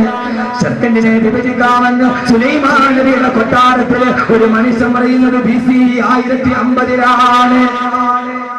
ഖുർആൻ BC 1050 കഥ പറയുമ്പോ എന്റെ പ്രിയപ്പെട്ട മുത്തല്ലിമീങ്ങളെ, ഹാഫിളീങ്ങളെ, നിങ്ങൾ എഞ്ചിനീയറിംഗ് നഷ്ടപ്പെട്ട പൊട്ടനല്ല. ഖുർആൻ മനഃപാഠമാക്കിയ ഹാഫിളാരാ, ആലിമാരാ. അവർ എഞ്ചിനീയറിംഗ് പഠിച്ചില്ലല്ലോ, അവർ MBBS പഠിച്ചിട്ടില്ലല്ലോ, അവര് PhD ഇല്ലല്ലോ. മൊയ്ലിയാക്കന്മാര് ദുനിയാവ് പോയവരാണ്. അല്ല, മൊയ്ലിയാരാരെന്നറിയോ? അവർ സെക്കൻഡിനെ വിഭജിക്കാമെന്ന് പഠിച്ച ഏറ്റവും വലിയ ശാസ്ത്ര ഗ്രന്ഥം കാണാതെ പഠിച്ചവനാണ് ഹാഫിള്. അതുകൊണ്ട് സഹോദരങ്ങളെ, ദുനിയാവ് നഷ്ടപ്പെട്ടിട്ടില്ല. എന്റെ പെങ്ങളെ ഖുർആൻ പഠിക്കുന്നില്ല. മഹാഭാരതത്തിന്റെ സീരിയൽ ടിവിയിൽ കാണുമ്പോ കൗരവരുടെ കൊട്ടാരത്തിലേക്ക് പാണ്ഡവര് വന്നു. സ്ഫടികത്തിന്റെ താഴെ അരുവി ഒഴുകുകയാണ്, അരുവിയുടെ മുകളിൽ സ്ഫടികം വെച്ചിരിക്കുകയാണ്. പഞ്ചപാണ്ഡവര് വന്നിട്ട് അതിന്റെ താഴെ ഗ്ലാസ് കിടക്കുന്നത് കണ്ടില്ല. അരുവിയാന്ന് കരുതിയിട്ടവര് മുണ്ടിങ്ങനെ പൊക്കിയിട്ട് അതിന്റെ മുകളിലേക്ക് ചവിട്ടാൻ പോയപ്പോ അർജുനനോട് കൃഷ്ണനാണ് പറഞ്ഞത്, അർജുനായത് അരുവിയല്ല, അത് ഗ്ലാസിന്റെ താഴെ കൂടെ വെള്ളമെടുക്കുന്നതാണ്, അതിന്റെ മുകളിലെ ഗ്ലാസ് ഉണ്ട് അർജുന. ഇത് കണ്ട മേത്തച്ചി പെണ്ണ് അത്ഭുതത്തോടെ നോക്കി നിന്നു. റബ്ബേ, ഇതെന്തോ അത്ഭുതമാണ്, ഇതെന്തോ അത്ഭുതമാണ്.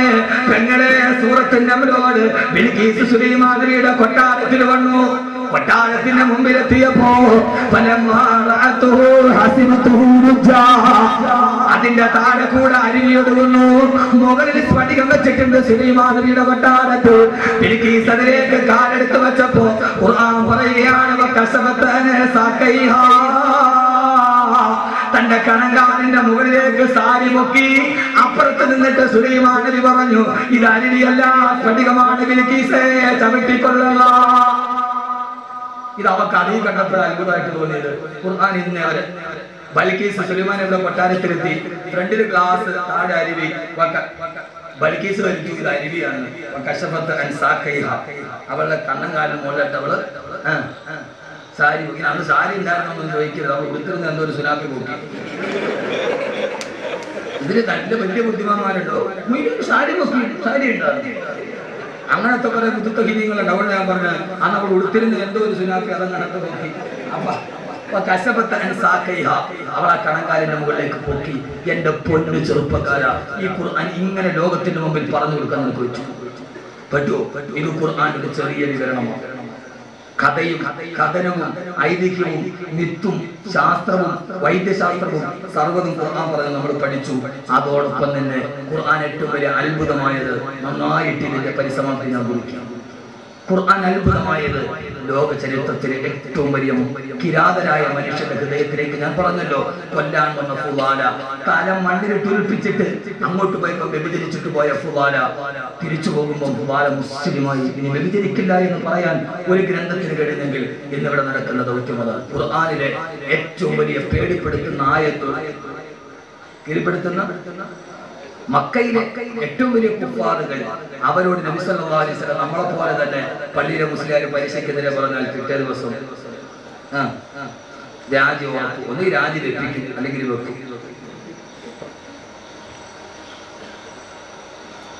എന്റെ പ്രിയപ്പെട്ട സഹോദരങ്ങളെ, ഉസ്താദിനെ ഞങ്ങൾ പിരിച്ചുവിടില്ല. ഉസ്താദിനെ കമ്മിറ്റിക്കാർ പറയും പിരിച്ചുവിടില്ല, ഉസ്താദ് തന്നെ പിരിഞ്ഞോളൂ, പരമാവധി ഉസ്താദ് തന്നെ പിരിഞ്ഞോളൂ. സഹോദരങ്ങളെ, ലോക ചരിത്രത്തിൽ ഏറ്റവും ക്രൂരന്മാരായ ആളുകൾ അവരുടെ മുമ്പിലേക്ക് ഖുർആൻ ഇറങ്ങിയപ്പോൾ അവര് പിന്നീട് ആരായി മാറി? യഥാർത്ഥത്തിൽ സഹാബാക്കളുടെ കൂടെ ഒരു MBBS ഉണ്ടോ? ഒരു PhD-കാരനുണ്ടോ? ഇല്ലല്ലോ. യഥാർത്ഥത്തിൽ സഹാബത്ത് മന്ദബുദ്ധികളുണ്ട്. ഒന്നും തോന്നരുത്. സഹാബത്തിൽ ഒന്നും അറിയാത്ത പച്ചപ്പൊട്ടന്മാരുണ്ടാവും. ഖുർആൻ ആയത്തിറങ്ങി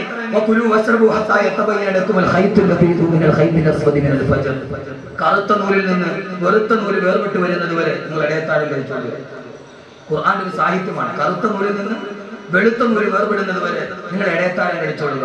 ഒരു സഹാബി ആയത്തിറങ്ങിയ ഉടനെ ഉക്കാവ ചന്തയിൽ ഒരു കറുത്ത നൂല് വെളുത്ത നൂല് വാങ്ങിച്ചു. തന്റെ പാലിന്റെ അടിയിൽ വെച്ച് ഈത്തപ്പഴത്തിന്റെ കൊട്ടയിൽ വെച്ചിട്ട് തിന്നാൻ തുടങ്ങി.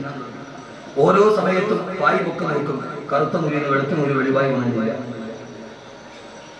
യഥാർത്ഥത്തിൽ അങ്ങനെയല്ല. കിഴക്കൻ ചക്രവാളത്തിൽ കറുത്ത മേഘം മാറി വെളുത്ത മേഘം വരുന്നത് വരെ എന്നാണ് അർത്ഥം. അതിന് നൂലിനെ ഉപമിച്ചേ ഉള്ളൂ. ഈ സഹാബി തിന്നു, പള്ളിയിൽ വാങ്ങ് വിളിച്ചു, നൂലുമായിട്ട് ഹദറത്ത് റസൂലില്ല. നബിയെ, ഞാൻ നൂല് വെച്ച് നോക്കിക്കൊണ്ട് ആയത്ത് നോക്കിയിട്ട് ഭക്ഷണം തിന്നു നബിയെ, കറുത്ത നൂലിന് വെളുത്ത നൂലിന് ഒരു വെളിവായില്ല. ഹബീബായ നബി സല്ലല്ലാഹു അലൈഹി വസല്ലം ചിരിച്ചോണ്ട് ചോദിച്ചു,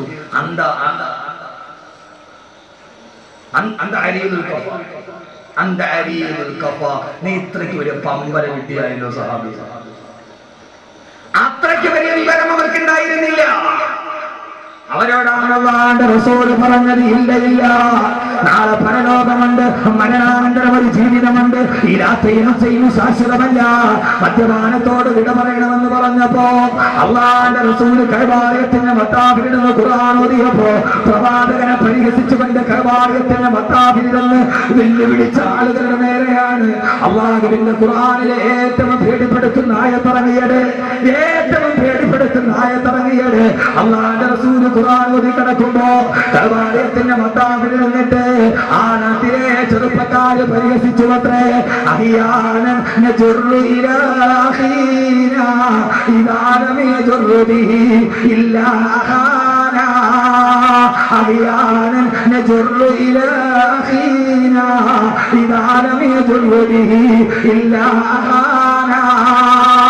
അല്ലാഹുവിന്റെ റസൂലിനെ കളിയാക്കിയിട്ട് പറഞ്ഞു, മുഹമ്മദേ, നീ ഞങ്ങളെ ഉപദേശിക്കാനോ ഖബറിനെ കുറിച്ച് പറഞ്ഞ് പേടിപ്പെടുത്താനോ ആഖിറത്തെ പറഞ്ഞ് ഞങ്ങളെ പരിഭ്രാന്തിക്കാനോ ഞങ്ങൾ ആരെന്നറിയോ മുഹമ്മദേ? ഒരുത്തം പറയുകയാണ്, എനിക്ക് വ്യഭിചരിക്കാതെ കിടന്നാലടക്കം വരില്ല, രാവിലെ മുതൽ വൈകുന്നേരം വരെ വ്യഭിചരിക്കാൻ ഒരാളെ കിട്ടാതെ നിരാശയോടെ രാത്രിയിൽ ഞാൻ തിരിച്ചു പോകുമ്പോ ഇന്നെനിക്ക് വ്യഭിചരിക്കാൻ കഴിഞ്ഞില്ലല്ലോ എന്ന് ദുഃഖിച്ചു പോകുമ്പോ ആ സമയത്താണ് എന്റെ സഹോദരന്റെ ഭാര്യയെ കണ്ടത്. അവളുമായിട്ട് ഞാൻ എന്നെ വ്യഭിചരിച്ചെന്ന് പരസ്യമായിട്ട് കഅബാലയത്തിന്റെ മത്താഫിൽ വിളിച്ചു പറഞ്ഞ ആ സമയത്താണ് മറ്റൊരു ചെറുപ്പക്കാരൻ പറഞ്ഞത്, ഇദാലം യജുറു ബിഹി ഇല്ലാ ഖാനാ.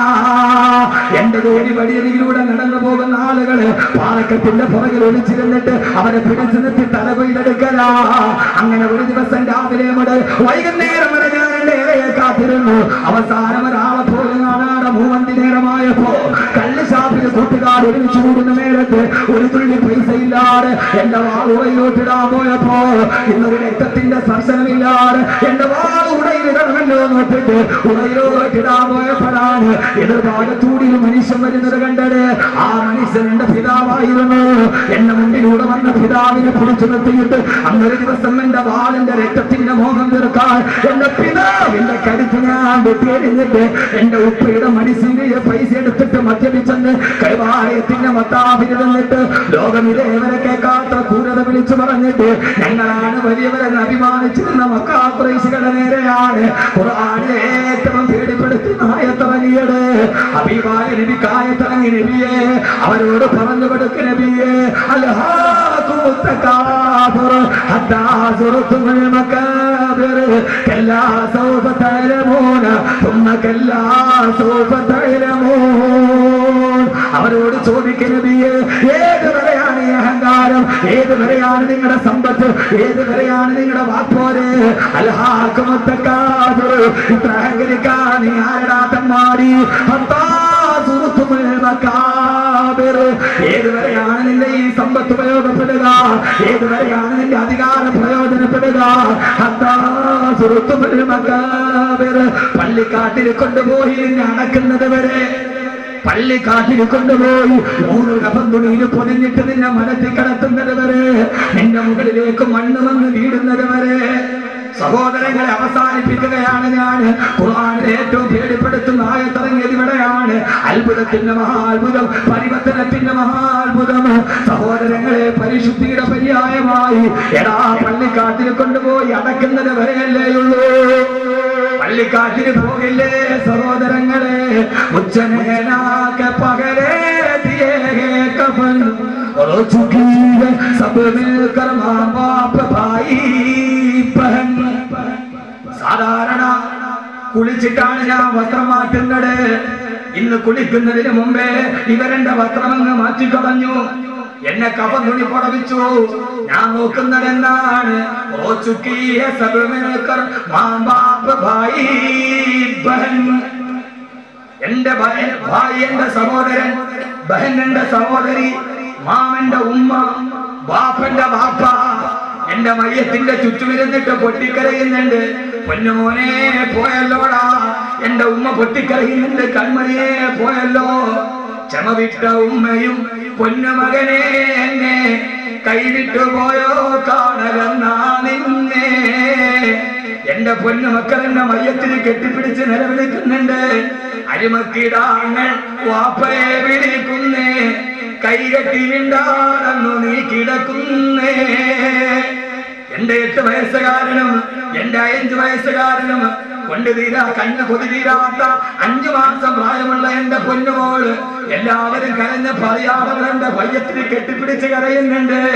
സഹോദരങ്ങളെ, സഹോദരിമാരെ, ഇങ്ങനെ ഒരു ദിവസം വരാനുണ്ട്. മയ്യത്തിന് കെട്ടിപ്പിടിച്ചു മക്കളെ കരയുമ്പോ, ആ സമയത്ത് വീടിന്റെ ഉമ്മറപ്പടിയിൽ മറഞ്ഞു കിടക്കുമ്പോ സ്വന്തം മക്കളോട് പറയാൻ കഴിയണം, മക്കളെ ഉപ്പയ്ക്കൊന്നും നഷ്ടപ്പെട്ടിട്ടില്ല. ഉപ്പ നിങ്ങൾക്ക് വേണ്ടി കോടികൾ ഉണ്ടാക്കേണ്ട പൈസ കൊണ്ട് ഉപ്പ ഹാഫിളീങ്ങളായ മക്കളെ സൃഷ്ടിച്ചിട്ടുണ്ട്. ഉപ്പ മണലാരണ്യത്തിനുണ്ടാക്കിയ പൈസ കൊണ്ട് ഉപ്പ ഖുർആൻ മനഃപാഠമാക്കിയ ഹാഫിളീങ്ങൾ ഉണ്ടായിട്ടുണ്ട്. ഉപ്പയുടെ മയ്യത്തിന്റെ ചുവട്ടിലിരുന്നിട്ട് ഈ ഹാഫിളീങ്ങൾ ദുആ ചെയ്യുന്നുണ്ട്. അതുകൊണ്ട് മക്കളെ കരയണ്ട, ഉപ്പയ്ക്കൊന്നും നഷ്ടപ്പെട്ടിട്ടില്ല എന്ന് പറയാൻ കഴിയുന്ന ആത്മാവുണ്ടാവണം. അതിനുവേണ്ടിയാണ് ഫിറോസ് ഖാൻ സാഹിബ് അദ്ദേഹത്തിന്റെ വരുമാനം കൊടുത്തിട്ട് ഹിഫ്ദുൽ ഖുർആൻ നടത്തുക. ലാഭമല്ലേ സഹോദരങ്ങളെ, ലാഭമല്ലേ? മാസം 50,000 രൂപ ചെലവുണ്ട്. 10 മാസം മാറ്റിവെച്ചാൽ 5 ലക്ഷമായി. അദ്ദേഹത്തിന്റെ മക്കളുടെയും ഭാര്യയുടെയും പേരില് ഒരു 10 സെന്റ് സ്ഥലം ഇവിടെ മേടിച്ചു വെക്കാം. നിങ്ങൾ പറയും ബുദ്ധിമാൻ. പക്ഷേ ചെയ്യുന്ന കച്ചവടത്തിലേറ്റവും നല്ലതാ റബ്ബിന്റെ ആജ്ഞ കൊത്തു നീ നടക്കുന്നതാ.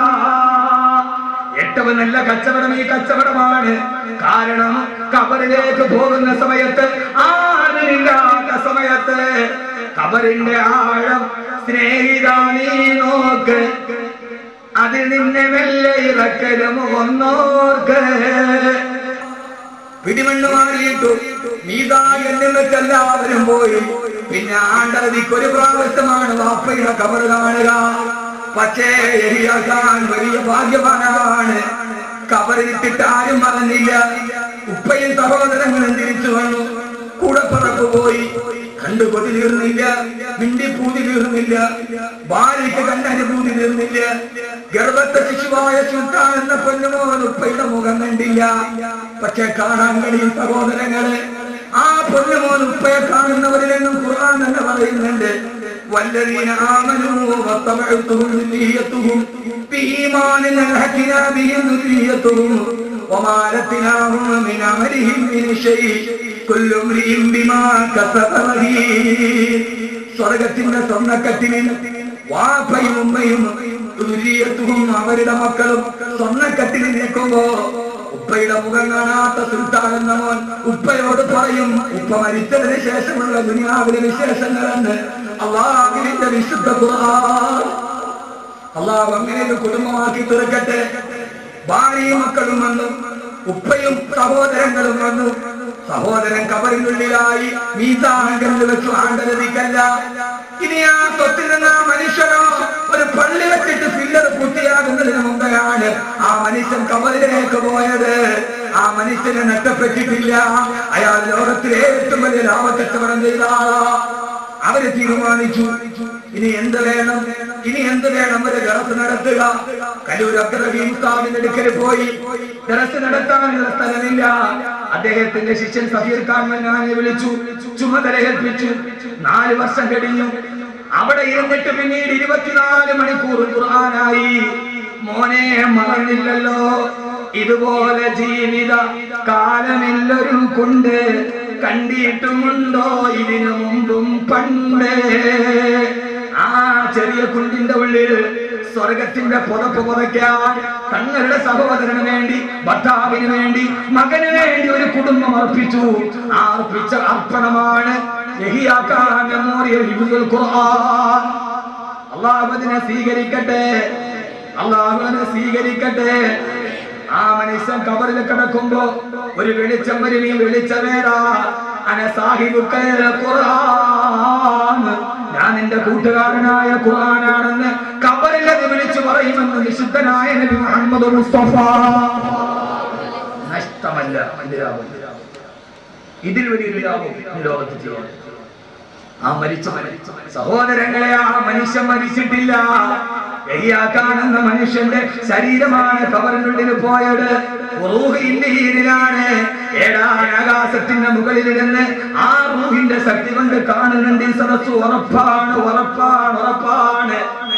വൻദോഷത്തിന്റെ വണ്ടിയുമായി നരകത്തിന്റെ മുമ്പിൽ നിൽക്കുകയാണ്. ഹബീബായ റസൂലുള്ളാഹി അബൂ ഹുറൈറ റളിയല്ലാഹു തആല സുബഹി നമസ്കാരം കഴിഞ്ഞ് എഴുന്നേറ്റു. കുപ്പായത്തിൽ പിടിച്ചു വലിച്ചിരുത്തി, അബൂ ഹുറൈറ, നിന്നോട് ഞാനൊരു കാര്യം പറഞ്ഞു തരട്ടെ അബൂ ഹുറൈറ. എന്താണ് നബിയേ? സ്വർഗത്തിന്റെ നരകത്തിന്റെ മുമ്പിൽ ഒരു വാപ്പയും ഉമ്മയും വന്ന് നിൽക്കും. എന്നിട്ട് ആ വാപ്പയും ഉമ്മയും അത്ര തക്കവയുള്ളവരല്ല, പക്ഷെ അവരുടെ മകൻ ഹാഫിളാണ്. ആ ഉപ്പയും ഉമ്മയും നരകത്തിലേക്ക് വിടും.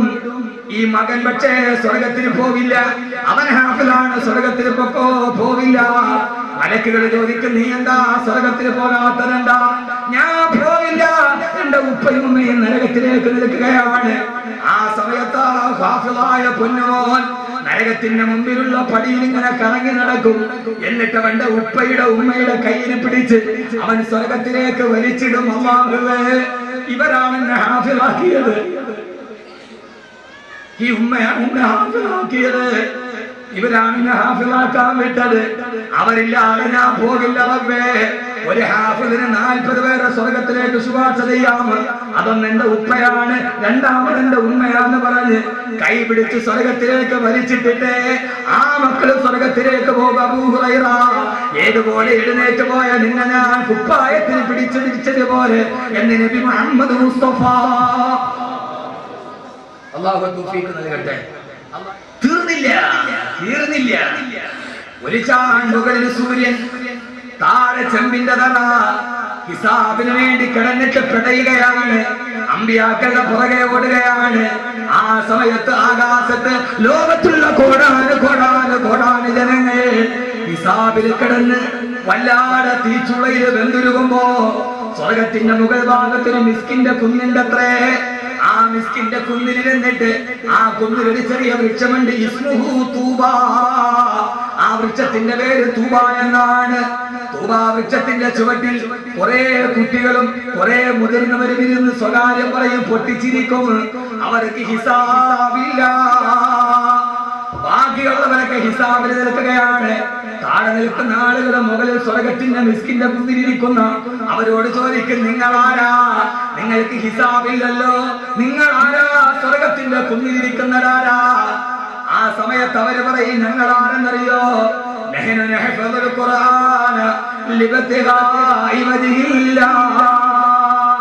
അല്ലാഹുവിന്റെ വൃത്തിക്ക് വേണ്ടി ഖുർആൻ മനഃപാഠമാക്കിയ ഹാഫിളീങ്ങളാണവർ. നിങ്ങളുടെ അടുത്തിരിക്കുന്നവരാരാ? അവര് പറയും, ഞങ്ങളുടെ അടുത്തിരിക്കുന്നത് ഞങ്ങളുടെ ഹാഫിളാവാൻ പോയപ്പോ ഞങ്ങൾക്ക് ഭക്ഷണം തന്ന, ഞങ്ങൾക്ക് വസ്ത്രം തന്ന, ഞങ്ങളെ സഹായിച്ചവര് ഞങ്ങളുടെ മാതാപിതാക്കളുമാണ്.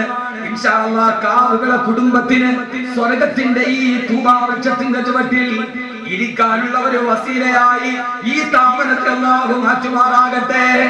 അവിടെ വെച്ച് പറയണം, അവിടെ എല്ലാവരും ഉണ്ടാകണം, ഈ കുടുംബം മുഴുവൻ ഉണ്ടാകണം. ഞങ്ങൾ ആരാ? ഞങ്ങൾ ഈ ഹാഫിളീങ്ങളെ വളർത്തിയവരാണെന്ന് പറയാൻ കഴിയുന്ന അഭിമാനത്തിന്റെ സ്വർഗത്തിന്റെ മിസ്കിന്റെ കുന്നിൽ, സ്വർഗത്തിന്റെ തൂബാ മരത്തിന്റെ താഴ്വരയിൽ ഒരുമിച്ച് കൂടാൻ കഴിയുന്ന മുത്തഖീങ്ങളാക്കി ഹാഫിളീങ്ങളായി അല്ലാഹു സ്വീകരിക്കട്ടെ.